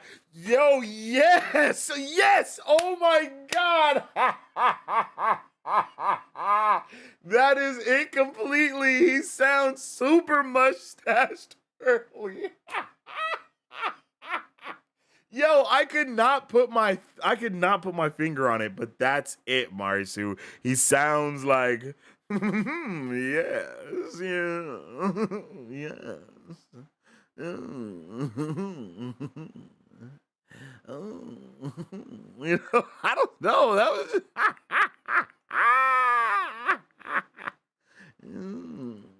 yes. It was kind of, it threw me off. I think that's what it was. It threw me off.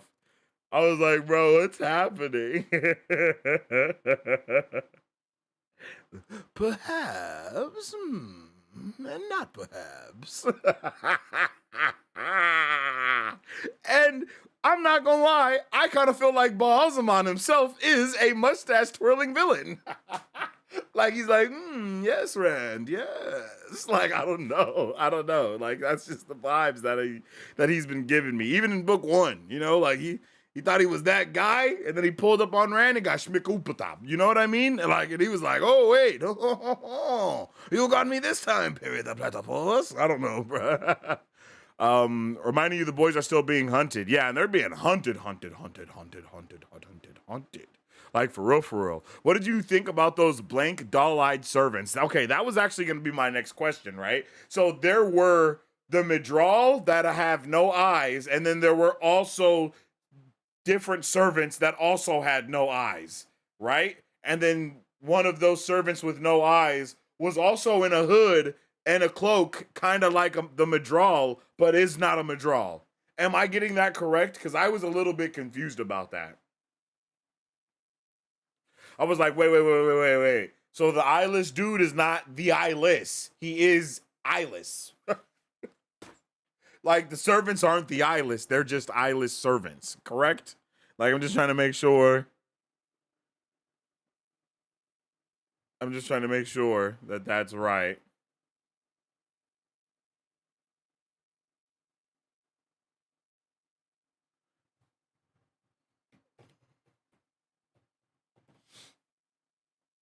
But I might be mistaken about that. I feel like I might be mistaken.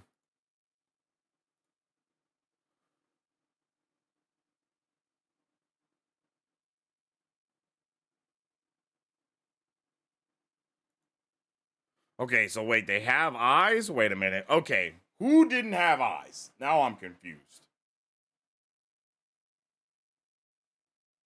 Okay, so wait. The dude in the cloak that had a face that you couldn't see, but it wasn't a Madral. He had eyes, right? But the servants had eyes that. Okay. Is it hot in here to anyone else, or is it just me?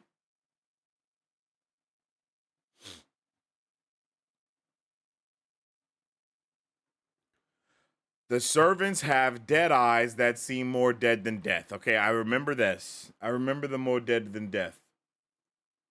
I need to be able to search words.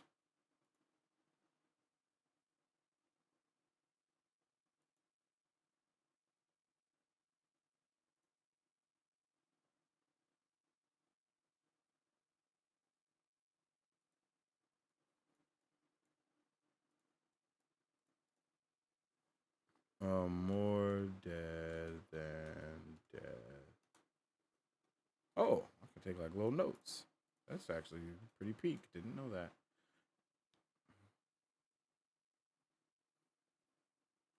The servants have eyes, just dead eyes. They are really beautiful and appear to be normal humans aside from having dead eyes and a strange grace. Oh, okay, okay. So they're like soulless, not eyeless.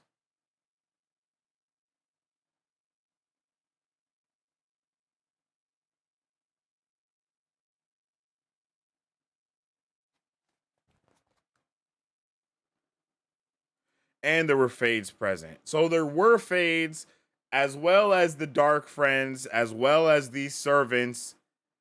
And then wasn't there like also, was there not another person? Am I making that other person up that I keep thinking about? I could have swore that it was like bro was in a hoodie and you couldn't see his face. Maybe I just assumed that maybe I just mixed everyone up.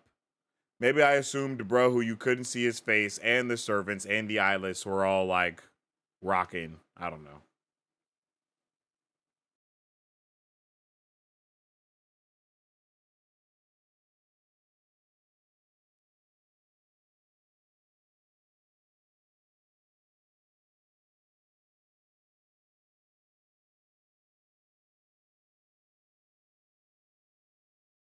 All right. Kind of like an extreme 1,000-yard stare that trauma victims get. Oh.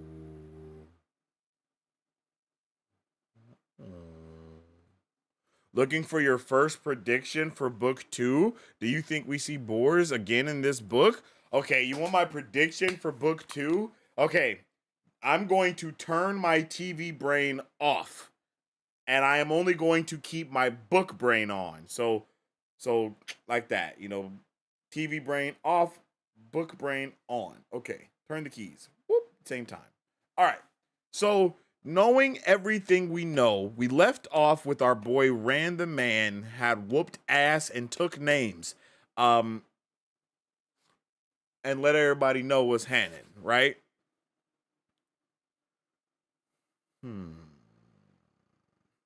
Okay, also question, is this moment okay, this is something that I thought about that I meant to ask for in season 1. Was the moment in this was the moment in the season finale where Rand whoops ass and takes names all across the board, kind of showing that he is the Dragon Reborn? Is that like the same big moment? I guess I can't ask that question, but is that the same big moment from season 2 where the dragon like a fire pulls up? Like I don't know if that moment happens, but it kind of feels like they might have wrapped, you know, that moment into season 2 because they didn't give it to us in season 1 because they had homegirl sister and the other ladies die because for using their power. So I know I might be connecting too much, but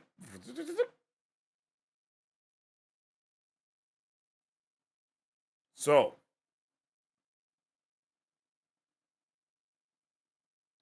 my first predictions, turning my brain off and my brain on, right? The first prediction that I have, truthfully, is that we are going to see all the people in that we just talked to in one way or another in this book. I feel we may possibly see all of them. I feel that we are most importantly going to be seeing Boars. And I also feel like Boars is not really Boars. Like, the artist formerly known as Boars, I don't feel like he's actually, you know, rocking like everybody else is. And for some reason, when I was thinking about Boars and they were like talking about him and describing him, I just kept thinking about our guy, like Tam. Like I just could not stop thinking about him. Like I could not stop thinking about our homeboy that raised us in the last book. Like I could not stop thinking about him.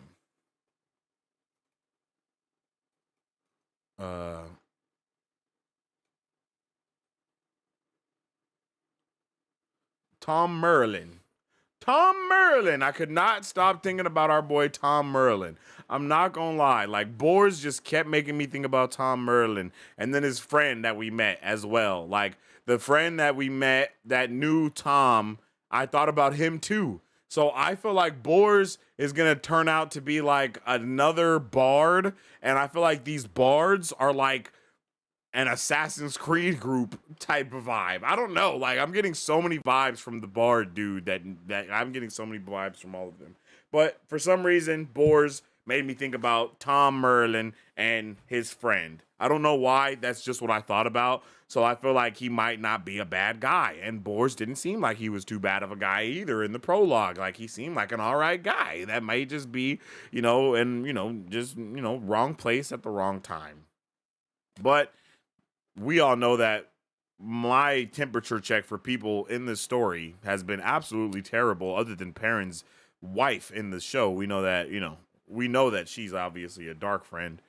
But yeah, I think that Boars is gonna show up. I feel like he's gonna be an innkeeper, obviously. Like, I don't know, man. I that's just kind of the vibe that I get from him. Like, he's gonna be somewhere. He's gonna be like at an inn at playing music, or he's going to be, like, wait, they're not called bars. They're not called bards. That's what they're called in like D&D.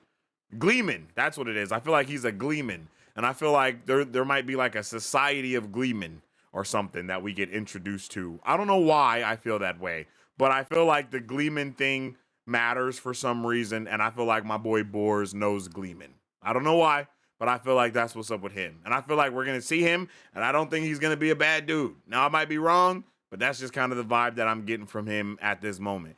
Because anybody that talks about themselves like that in the third person is always up for redemption. Like, that's just it, Whenever you be like, anyone that says their name like that or calls themselves that or talks like that, it's like, yeah, bro, you need to be redeemed. It's okay. We understand.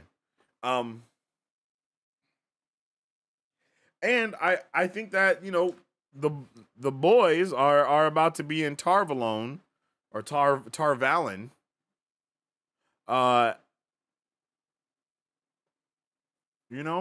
And we got to see what's going on there.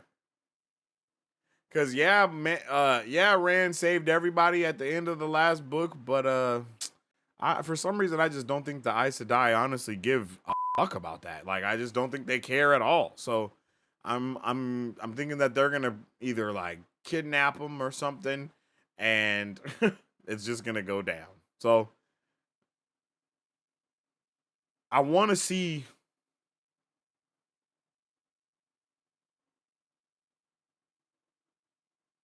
I really want to know why he showed Matt first. Like, why Rand was last.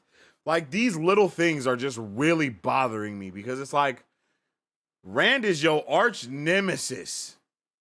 And it's like, is he saving the best for last? I just don't get that vibe from him,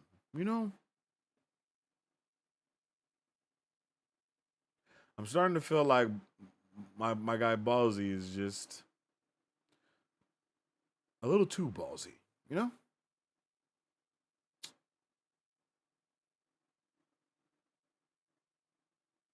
Yeah.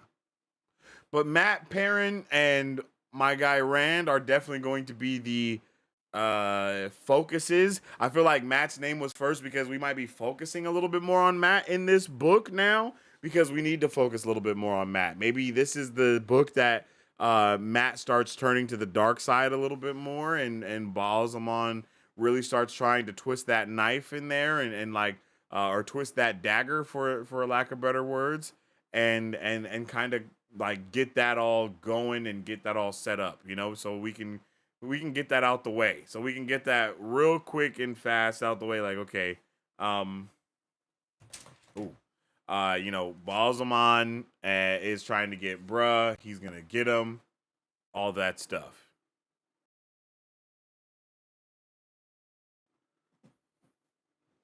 So, that's kind of the vibe that I got from that. You know, I'm not gonna lie. I got that vibe of my guy Matt being a little bit more at the forefront, and then Perrin probably.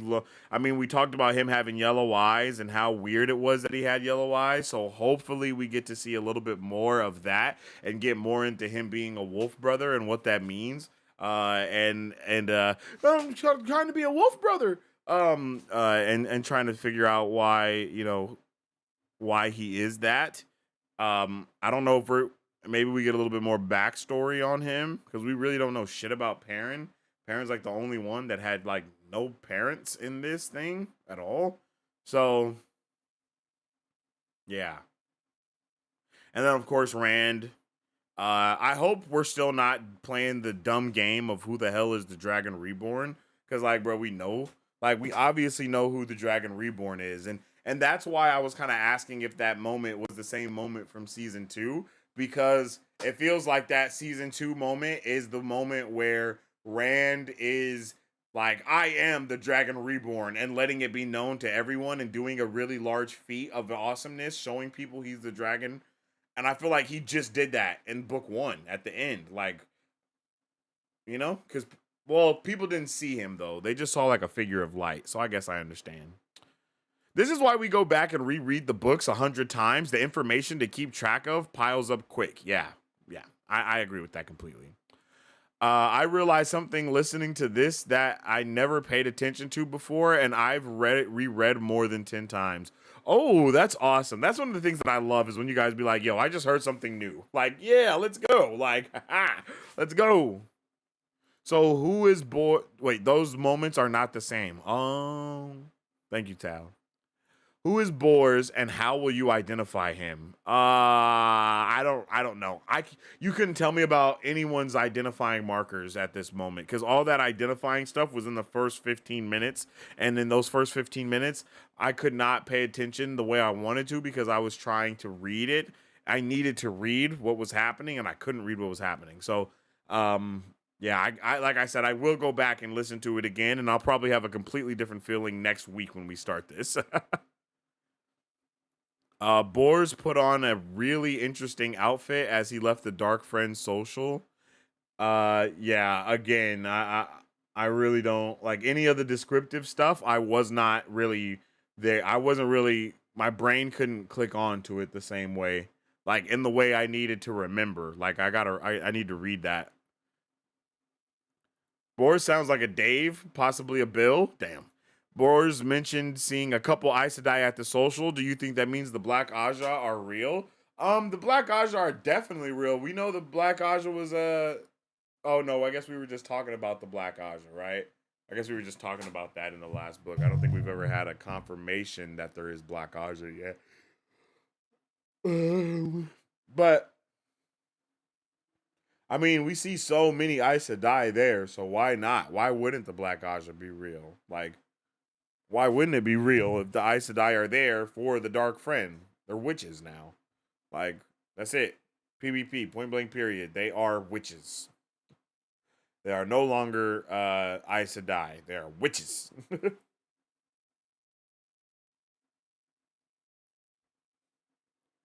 Marisu, there's no such thing as a Black Aja, of course. There is no Black Aja in Tarvalon. There is no war in Ba Sing Se. Yes, I did see that. We're starting to see more cultures. I loved that, being able to see a little bit more of what's going on with the people of the land. So up until this point, I feel like we have been seeing a lot of the same stuff going on, but uh but you know, we got to kind of latch on to that a little bit more and kind of explore what's going on. But it's crazy that there was so many people there, right? Like why was there so many people there? They was having a regular old shindig, hold down, who's a what's it, you know?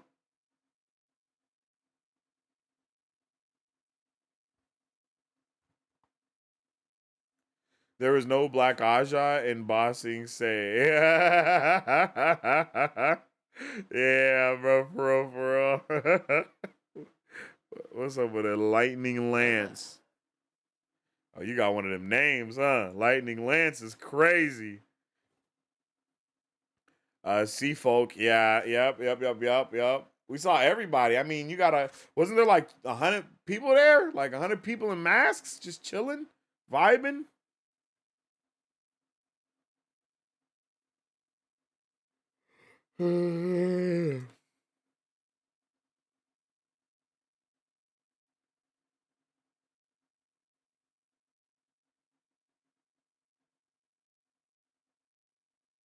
Now, as for the dolls, I'm trying to figure out. Like, I'm kind of thinking those dolls are past Dark Friends, to be honest, and they're kind of now an indentured servitude, you know? Like, once the use is up for the Dark Friends, I don't think my guy Balsamon is just like an upstanding gentleman that upholds his end of the bargain, you know? Like, nah, that's not it at all. Like, bro is definitely being a menace out here in these streets, unequivocally.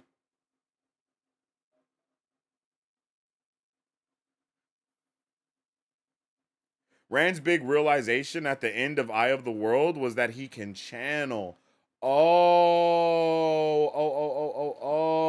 That makes sense. But I mean, the shit he was doing though is not like normal channel stuff. So that's why I guess I assumed that he like knew that it was a little bit more than just being able to channel, my boy. If you teleporting onto the battlefield looking at a figure of light, like, come on, G, you're him. Like, you're Himothy Johnson. Like, who else are you? Who the dragon then? Like, who else can do that, my guy? I don't know if anybody. Well, of course I don't know, but can't. I don't think anybody can do a feat like that except the Dragon Reborn. Ooh. You know, so yeah.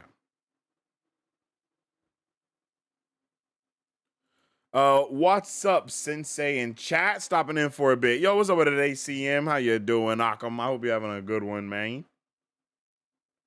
He was boosted by the eye. Okay, I dig that. I dig that, Tal. I dig that.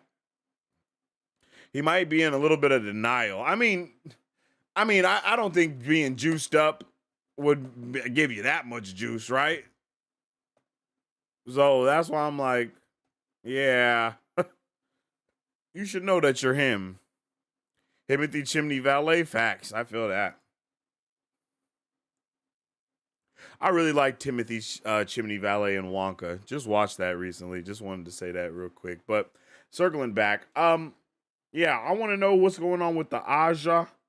I want to know what they got going on. I'm super interested in it.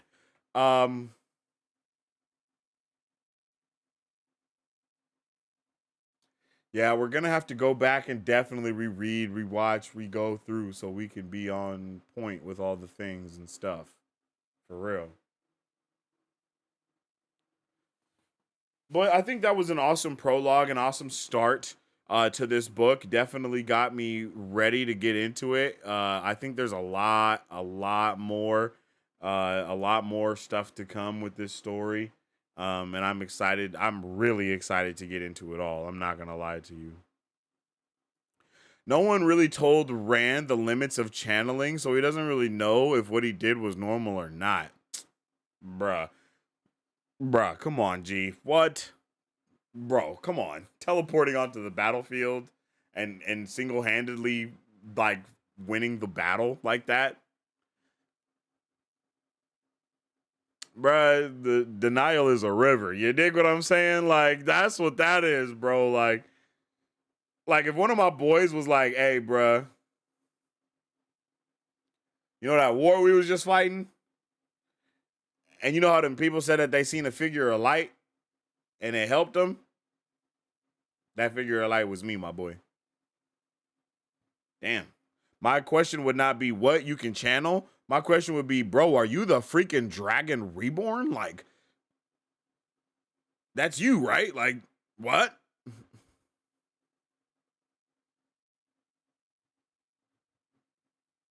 Like, bro, figure of light teleported onto the battlefield and smacked everyone. Bro, what? Hell yeah, you know. My man is in denial. We'll meet some more Aes Sedai characters real soon. Yo, that's another thing that blew my mind is we didn't meet like any Aes Sedai in that first book. Like we met Moiraine, what 2, maybe 3 other Aes Sedai. Like we actually met to where we knew who they were.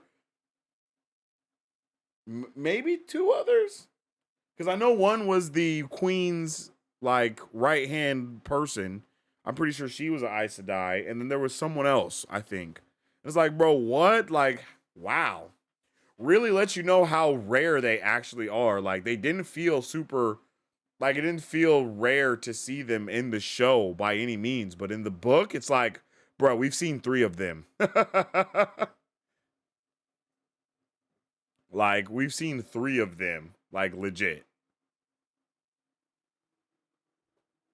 Eliada?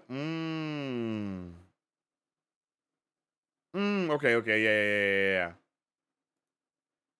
Any guesses on if we know anyone at the gathering? I might have some guesses if I could have been paying attention to what everybody was wearing, but I wasn't able to pay attention to the garments that people had on, so I don't think I know who anyone is. Like, I heard rings and stuff like that, but like outside of that, like I don't have enough descriptive detail in my brain to make a guess on who someone could have been. But I mean, just off of like the show, I'm assuming that we saw strong chin, you know. The Crimson Chin was definitely there.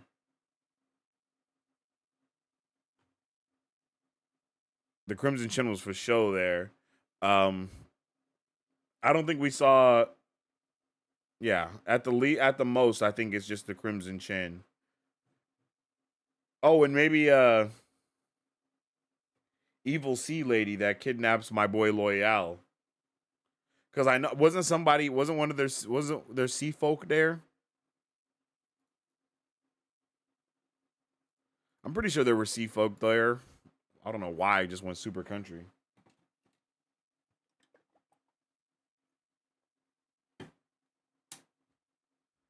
All right, gents and ladies.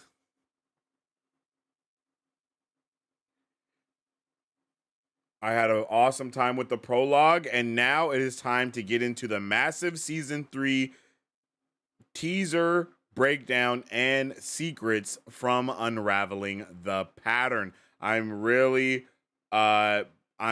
excited to get into this and see what's going on for season 3. So we can keep talking about the prologue and stuff as well, but I just kind of want to keep it moving a little bit and kind of get into this unraveling the pattern stuff.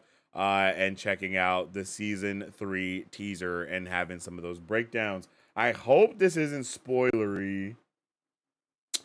Damn, I see it in the chat. It says there is a spoiler warning.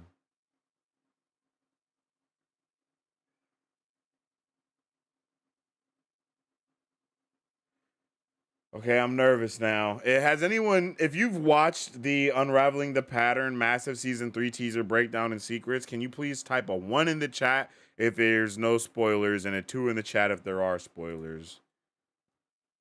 But Lauren usually does a good job of, letting it be known.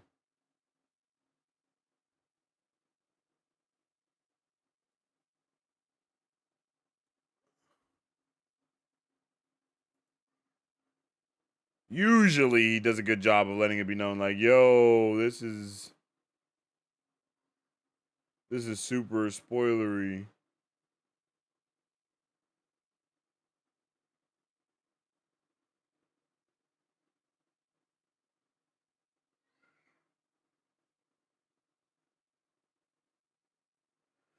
I don't think we can watch the whole thing. I think we can watch maybe like 5 minutes of it, but that's worth it, I think.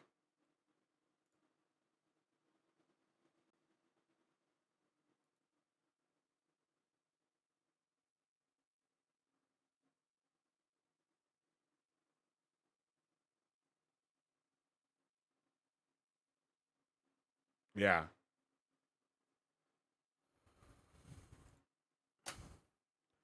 The Sea Folk and the Shan-Chan aren't the same people. Thank you. I gotta make a note of that. Boop, because I think I definitely wrapped them into the same boat just because the sea was in there. I think the Perrin spoilers are big. Oh no, not my boy Perrin. I don't know nothing about Perrin. Ah, man, what I'm supposed to do?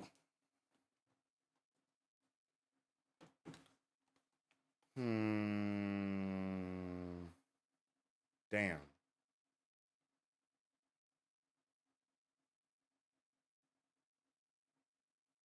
Damn, I don't know. I'm nervous. I'm nervous. We're about to get into that massive season 3 teaser breakdown. We're not gonna watch the whole thing. As soon as I hear anything even almost spoilery, I will be up out of there like swimwear. But we're gonna check it out. All right. Oh, looks like book 4 spoilers for sure. But he usually does a good job of being like, okay, here's the teaser portion or something. We're still gonna check it out and see if there's if he says anything spoilery, then I'm gonna run away. But hopefully he doesn't, right? Okay, hopefully he doesn't. I'm just really hoping I'm hoping that there's no crazy spoilers. But before we get into the next portion, you guys already know about us at Marvel Bros. So let us tell you a little bit more about what we do around these pods. What is up, Super Fam? How's it going, everyone? Welcome to Marvel Bros, where we discuss all things Marvel and everything pop culture. We started Marvel Bros back in 2019 because we have a love for not only Marvel movies and comics, but because we wanted to have a place where people could stay up to date with all pop culture news. Here, you will have access to all of our content, whether it be trailer reactions. You look like He-Man.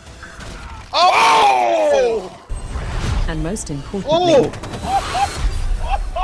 controllable. Go! Character breakdowns. Welcome to Marvel Bros Breakdown. Welcome to Marvel Bros Breakdown, where we dive deeper into characters and theorize about the latest films, Pop culture news updates. On today's pop culture news update.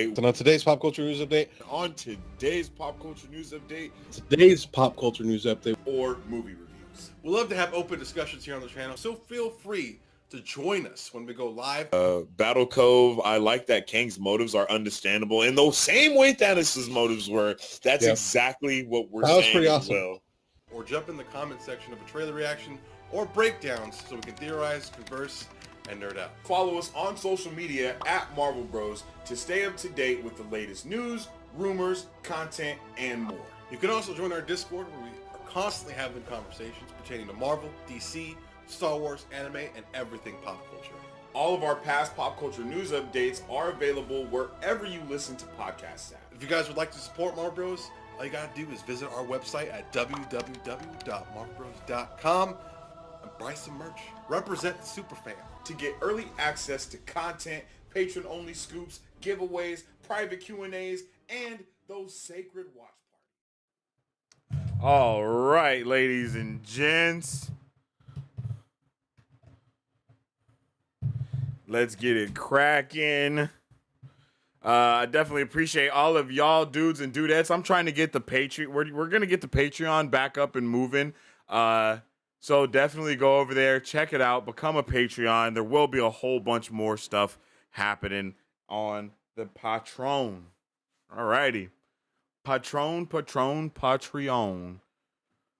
I'm pretty sure I'm going to be doing like when I read the book and listen to it and stuff, I'm going to be doing that. And if you have the tier and all the good stuff, you'll be able to join me to listen to the entire thing. And that'll be it'll be like a Brovengers / Patreon exclusive type of thing. Or the Brovalon. No, not Brovalon. Broverin. There it is. Looks like book 4 spoilers. You don't want to go there. Talks about outfits and applies to why they matter based on where they expect the characters at. Damn, Lauren. Come on, G. He was doing so good, man. He was making content for noobs like me. But now, it's just somebody that I used to know. Damn, I don't know what to do now. That was gonna be the next part.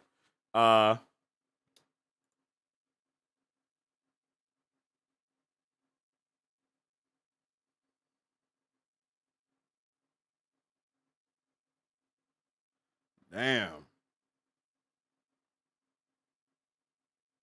That's super unfortunate. Well, the next thing that we will do then instead of that, just to wrap things up, what a nice little bow.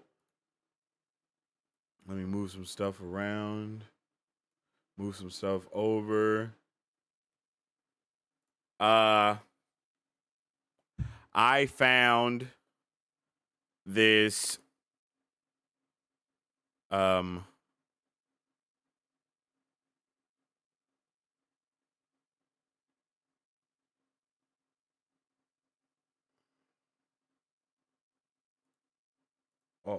wait.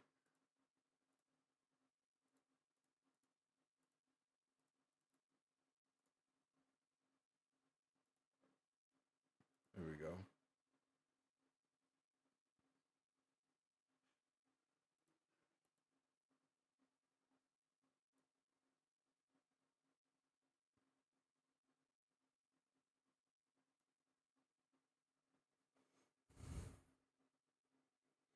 Okay, I found this Wheel of Time, the Eye of the World quiz. And it was going to be the last thing that we would do anyway. So now that I know that I can't watch the Wheel of Time thing from my guy UTP, aka Lauren over there, Adam Rattling the Pattern, we're just going to do the quiz to end it off, and then we'll get up out of this G thing. I really don't think I'm going to do too good. I don't think I'm going to do too good at this, just because I don't know. I might not. I don't think I will, but we're going to see what we can do. You guys can do it at home as well. Make sure you you can put your answers in the chat if you want to. But let's get into it. This is the first question. What was Matt going to set loose in the square in Eamon's Field? I believe it was a badger, my boy, right? Wasn't it a badger? I don't think he had a skunk. I don't think he had a wild pig or a bear cub. I'm pretty sure it was a badger. Who is Luce Theron in love with? Ileana! Moiraine told Nynaeve that she was able to find them once she reached Berlin. How was this possible? Moiraine told Nynaeve she was able to find them Wait, what? Moiraine told Nynaeve that she was able to find them once she reached Berlin. How was this possible? Okay, I feel like we're missing out on a few details about what's going on here.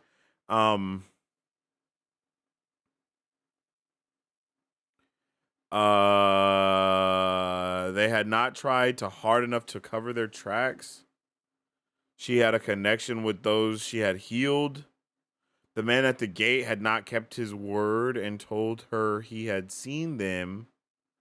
Nynaeve was already a talented Aes Sedai and had placed a tracker on him. Okay, that's not it.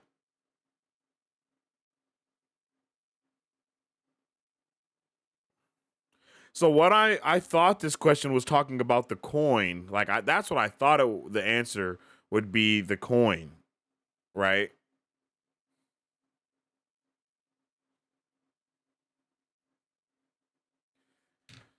But it's not. I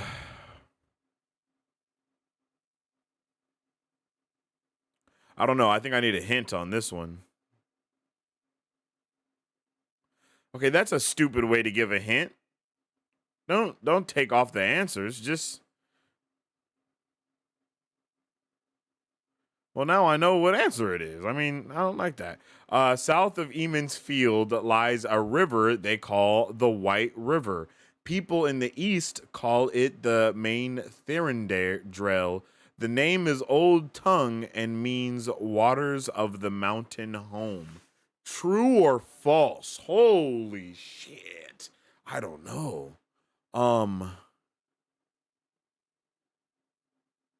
South of Eamon's Field lies a river they call the White River. People in the east still call it Main Thirndrel. The name is Old Tongue and means waters of the mountain.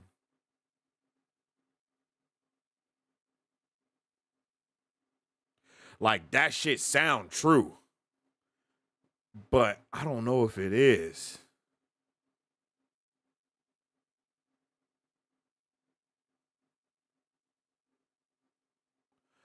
I don't know if it is.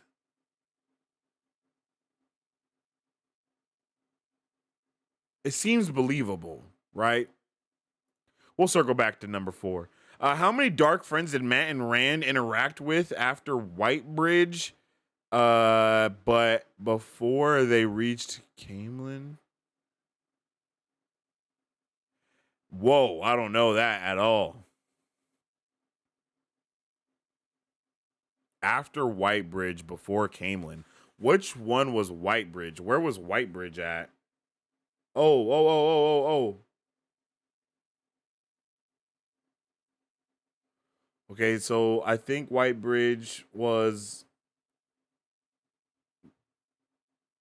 So maybe 3? It's 1 or 3.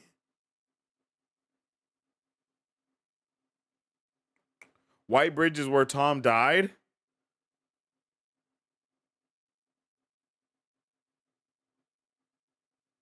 Okay, so I feel like it's 3 then.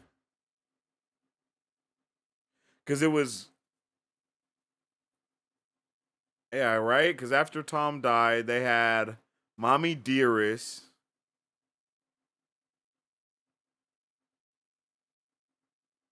other dude, and other dude, right?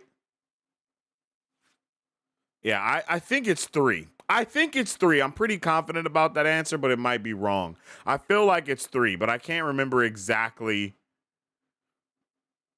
Everything is a little mushed up together.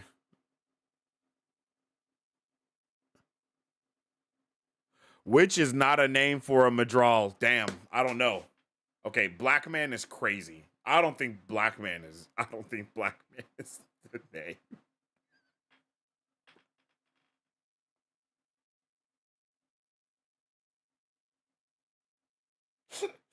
I don't think they're called Black Man.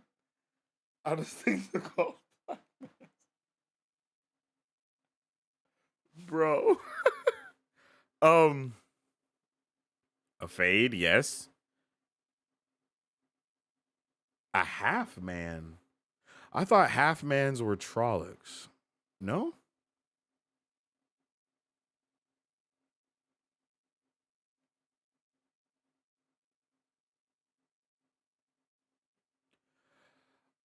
I'm pretty sure.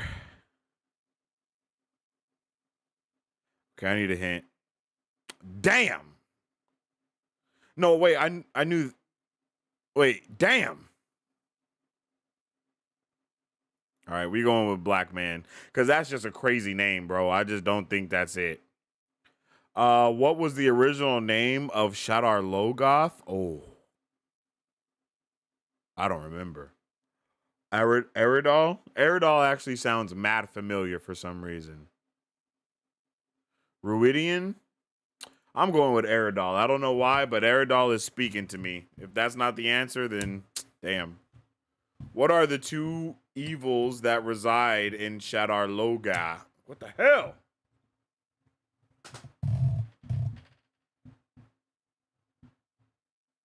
Bro, if this shit doesn't chill out. My bad. There we go. Damn. I was stupid. That should have me pressed. What are the two evils that reside in Shadar Logoth? More death and Mashadar. More death for show. And Machinshin? I don't remember a Machinshin. I don't remember a Machinshin. I do terrible on tests all the time, if you guys haven't noticed. Like Madral, Shaitan has many names. Which of the following names is believed to be the Trolloc name? What? Oh.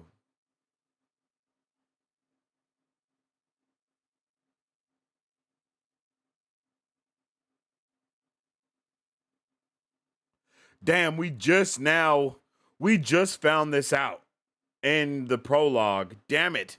See what happens when I don't have my book to read along? Yo, we just had this question and they were called, it was like,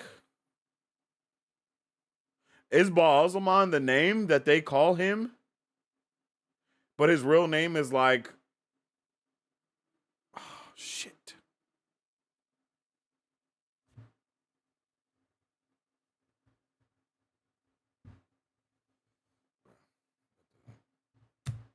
Why? What's happening? What is making this happen? And how can we stop it?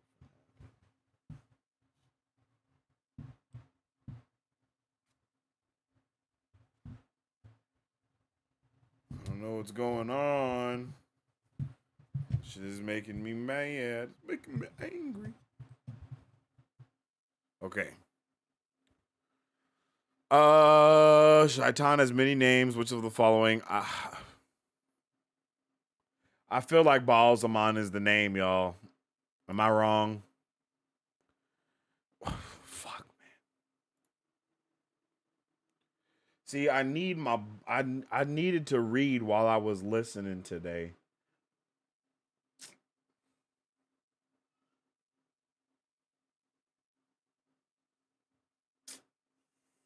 Damn. We sure did. Nah, that's crazy. Get a little duct tape that will fix it. Nah, that's crazy.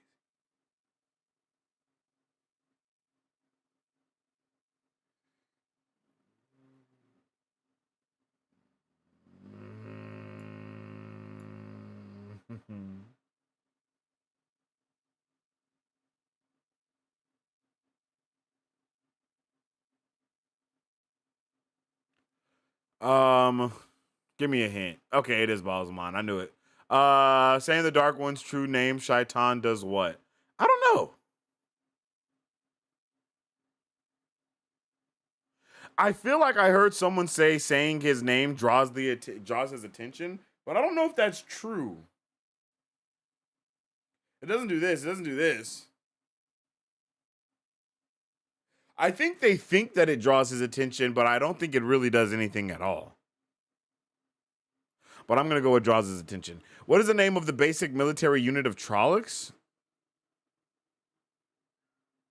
What? What?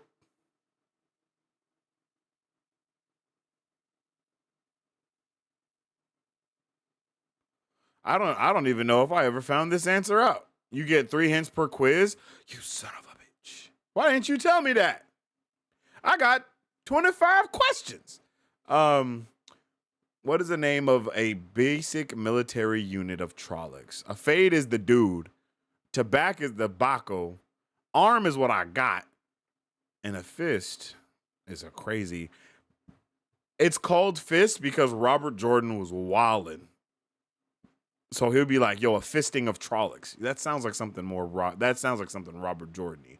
What is the spine of the world? It is a mountain range.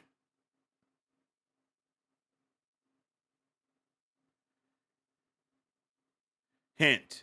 You get 3 hints per quiz. This was one. GG. Facts. Yo, like, what does that do for me? What does that do for me? Like, we wish you the best, my boy. The true source is divided in half. Which one is tainted?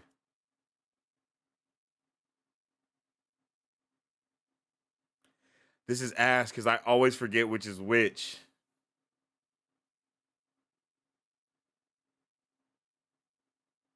I feel like I don't hear Sidar as much, so it's Sidar because we would hear Sidine a lot. Yeah, Sidine. Yeah.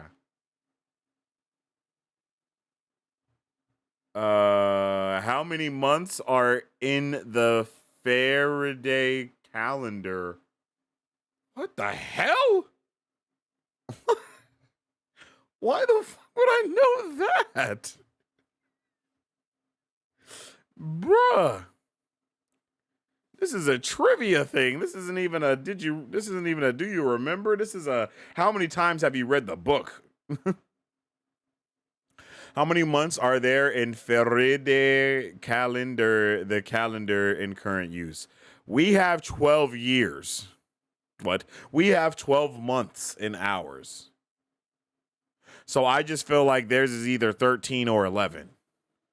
And 11 seems like it would be the more go-to number because it's 1-1. But I'm actually going to go for 13. Who are the Tuatha'an?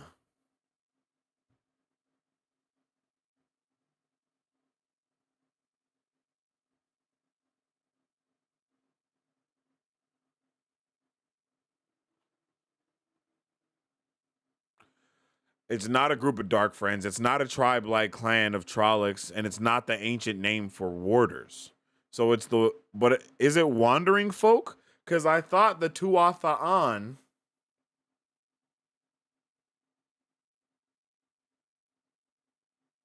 I thought the hippie dudes were Tuatha'an, right?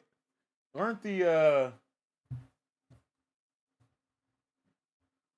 what the hell are their names? The hippies? No, not gypsies. The tinkerers. Aren't the tinklers Tuatha'an?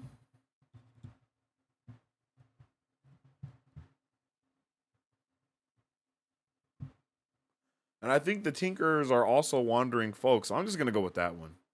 What was Tom Merlin before he was a gleeman?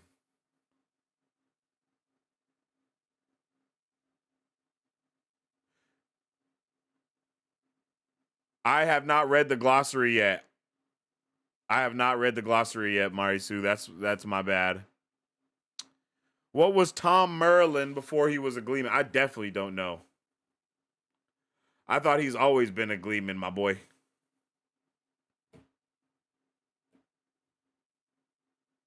Did I even read this freaking book? Was my boy a merchant? Ain't no way he was a merchant. Aes Sedai are broken up into 7 Ajas. What is the green Aja also known as?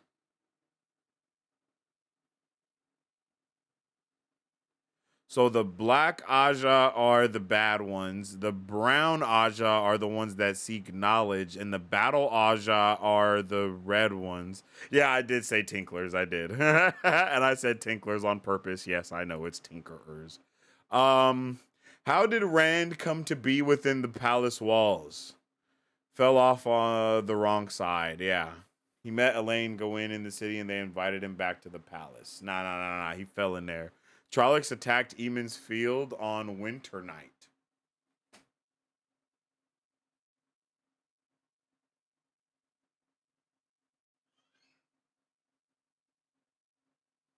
Winter Night.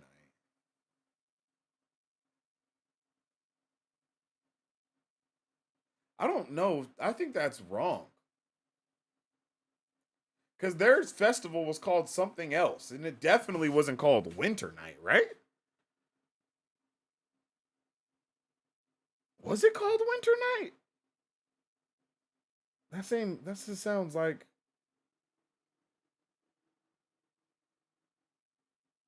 It's Winter Night. Nah, I don't remember hearing that. What is our Taverin? The group of the 13 wisest Ogiers. That's dope.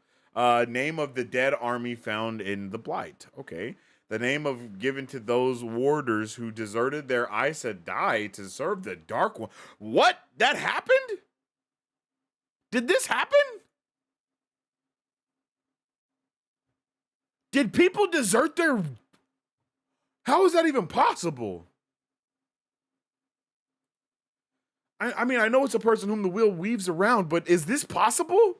Did Aes Sedai leave? Whoa. Did warders leave their Aes Sedai to serve the Dark One?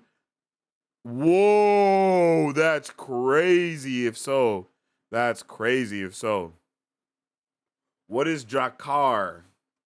A creature of the Dark One, for sure, right? Isn't the Drakkar the one that can fly? According to Moiraine, there has not been a Dream Walker in Tar Valon for how long? A Dream Walker? What? Did I read this book? What is a Dream Walker?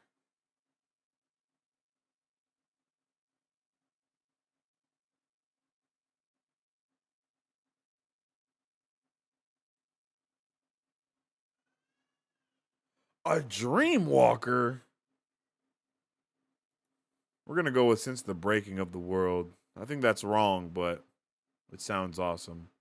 What are the ways? Passages through the Blight, passages through the spine of the world, pathways from one steading to another, an ancient way of traveling used by Aes Sedai back during the Age of Legends. Ooh, they got me with this one a little bit by putting the pathways from one steading to another, because I remember, damn, that was a really good throw off. Putting that in there, it has me confused now. I remember Loyal telling them, I could have swore that he said that that's what they were for. No, that maybe that was about the other thing. Damn.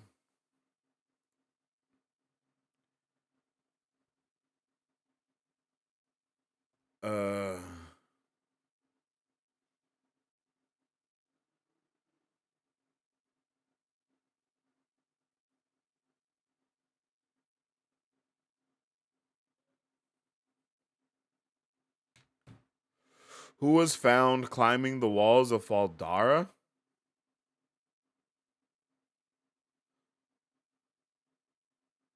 Wasn't that Padden Fane when he became a knock?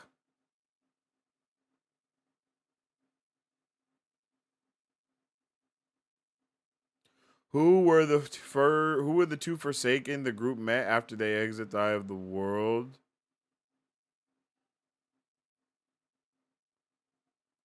Agenor and Balthamel. Because Ishmael, we ain't seen him yet, and we ain't seen Lanfear yet. I think I didn't answer a question. South of Eamon's Field. Oh, yeah, this is the one where I was like, oh, I'm going to just say true.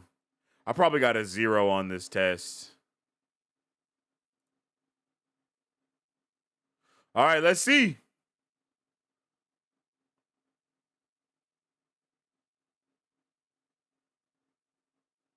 Ah. Damn, it was Sidene. Damn. No, I knew that. I knew. And I knew that because I thought damn, I remember because in my head I was like Shaitan, Saidin, Satan. Like I don't know why, but that like Saidin, Saitin. You know what I mean? Like Saidin, Satan, Shaitan. Like I remember making that click in my head. A court bard. Okay, he was a bard. I thought so.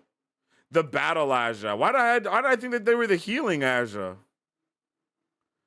And then that one was false. I didn't do. Oh, never mind. I did bad. I did bad. I was about to say I didn't do too bad. Damn, they did me dirty. 89% have answered this correctly. Hey, you can lick 89% of the back of my yara. Maybe because green means healing in all of my eyes. The healing Aja are the yellows. Oh, that's right. That's why they went to Homegirl in season 2. Damn. My brain didn't think about what the knowledge that I have from the show. I was only thinking about the book. Stupid me.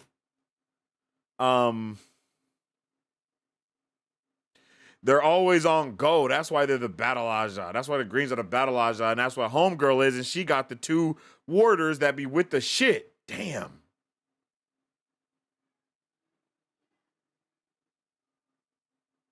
Trollocs attacked Eamon's Field on Winter Night. I just don't feel like Winter Night is what that shit was called. Why the hell do I not remember it being called Winter Night?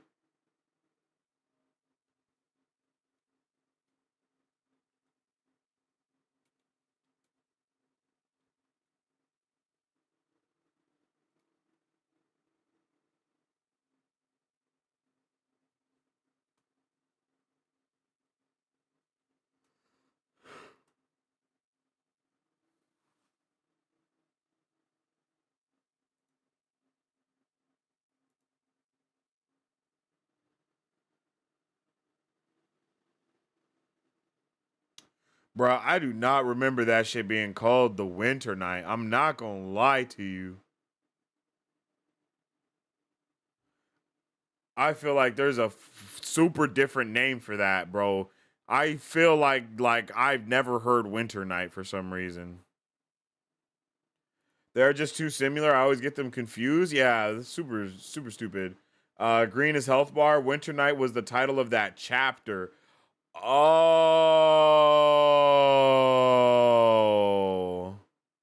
The festival is called Beltane. Beltane! See, I knew that shit wasn't called Winter Night, bro. If they were to use the actual name of the freaking festival, I would have been fine. What? How was I supposed to know it was on Winter Night? What? The festival is called Beltane, which takes place on Winter Night. Ah, that's stupid. They finessed me. According to Moiraine, 1,000 years. I think I knew that one. Pathways. I said that! Son of a bitch. See, I second guessed myself. 19 out of 25. And all the ones I got wrong were the ones I second guessed myself on. Like, I knew the answer.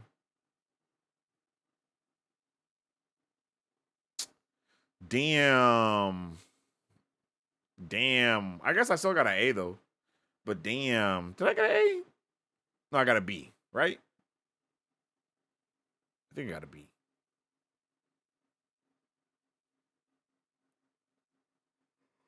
I got the average score for this test as well. Dope. Let's go! Let's go! Damn, I really knew all the answers and I guessed wrong. That's stupid. I guessed wrong when I knew the answer. What type of stupid shit is that?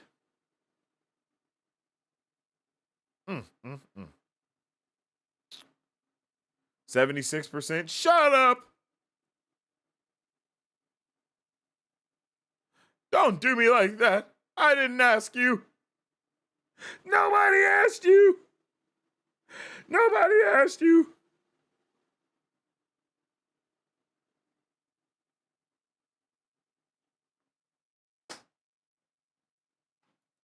I'm pretty sure winter equinox.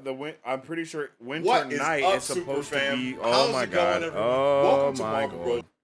god. It's supposed to be the last night of winter, so the spring equinox. Oh.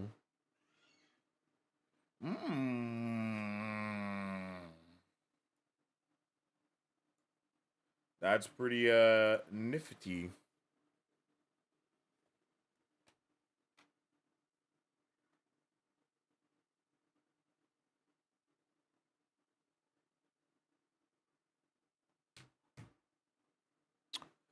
Yeah, it's supposed to be spring. Yeah. And that's why everyone's like, "Yo, how is this even possible?"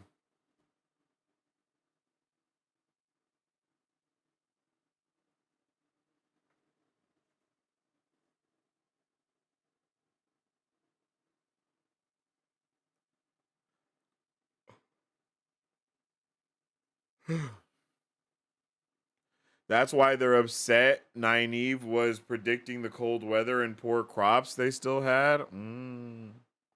Apparently, Beltane is the first day of spring. Winter night is the last day of winter. Oh, that makes sense. The attack takes place the night before in the TV series, so it's technically a small change. Huh. Huh.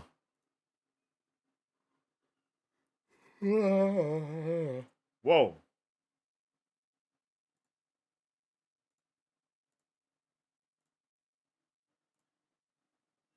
Well, I definitely appreciate y'all for tuning in with your boy today. I am excited to get into this book series, brother.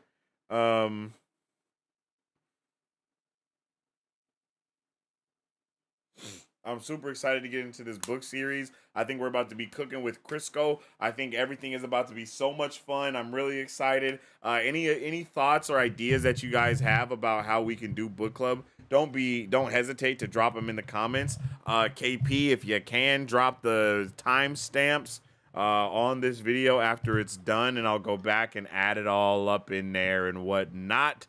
I'm super pumped. I'm super excited, you guys. Like, this already, it's fun coming back, and this is not even episode 1. So I can only imagine how it's going to be next week when we actually have, like, stuff to talk about. So if you guys don't remember, you all have homework, yo. Everybody has homework. Don't think that just because you've read the book already means that you don't have to reread it, y'all. Come on now. This is a family affair, okay? And that means that we are reading this book together, ladies and gents. Like, we are reading this together.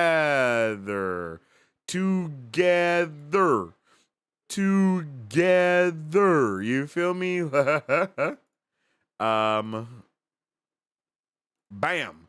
So that means next week on Wednesday, April 10th, we will be continuing our From Watcher to Readers series with episode 1, covering chapters 1 through 5. So that's what's going to be happening next week, chapters 1 through 5, and I will see you guys here at 5 p.m. PST for that, which I think is like 8 p.m. PST for you guys if you're in the East Coast or wherever you are. I'm trying to do this a little bit earlier to keep in mind of all of you East Coasters for sure.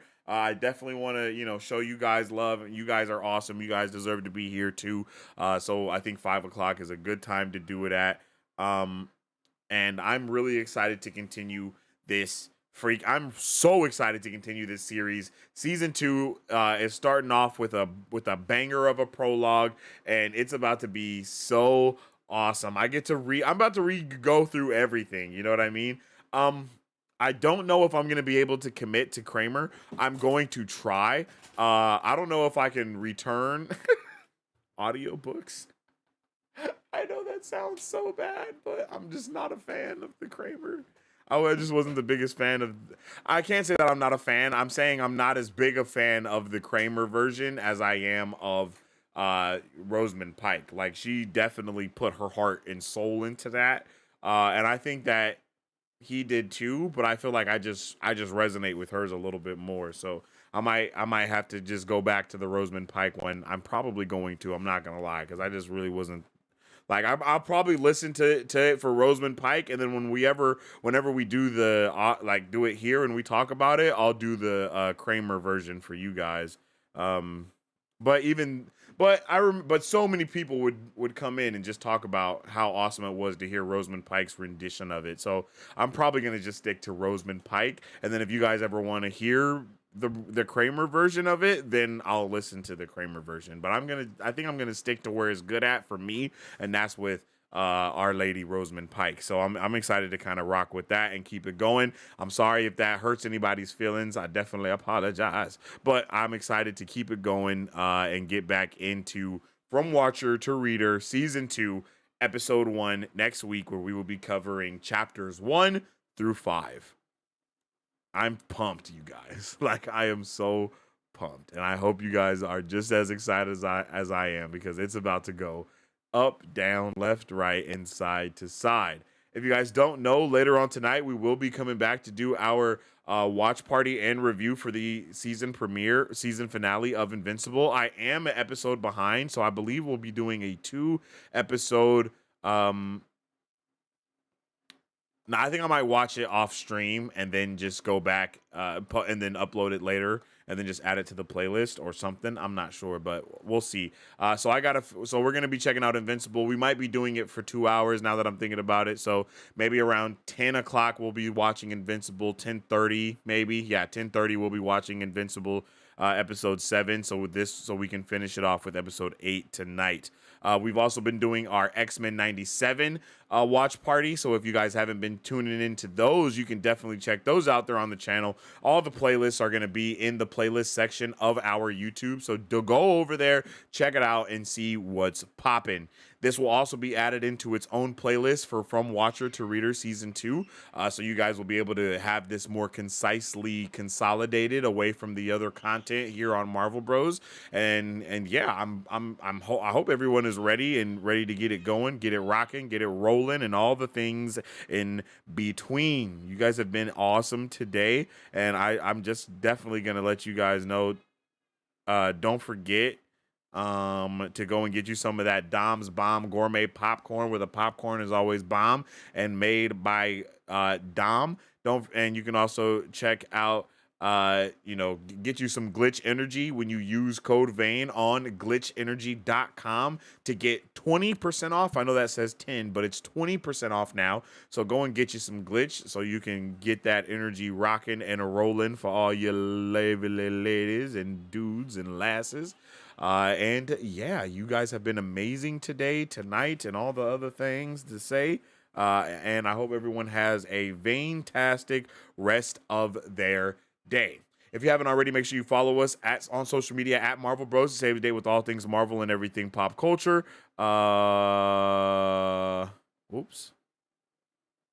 And everything pop culture. You can also follow me at Sensei Finito to save the day with all my thoughts, theories, and opinions on whatever particular thing I may be partaking in at that particular time. And check out that weekly podcast wherever you check out podcasts at. That Wheel of Time stuff will be up there. All the good things that you might need to get into is going to be there for you to do. You figure deal me? And I hope everybody has as I already said, a fantastic rest of your day. As I always say, stay awesome, stay nerdy, and don't forget to stay marvelous.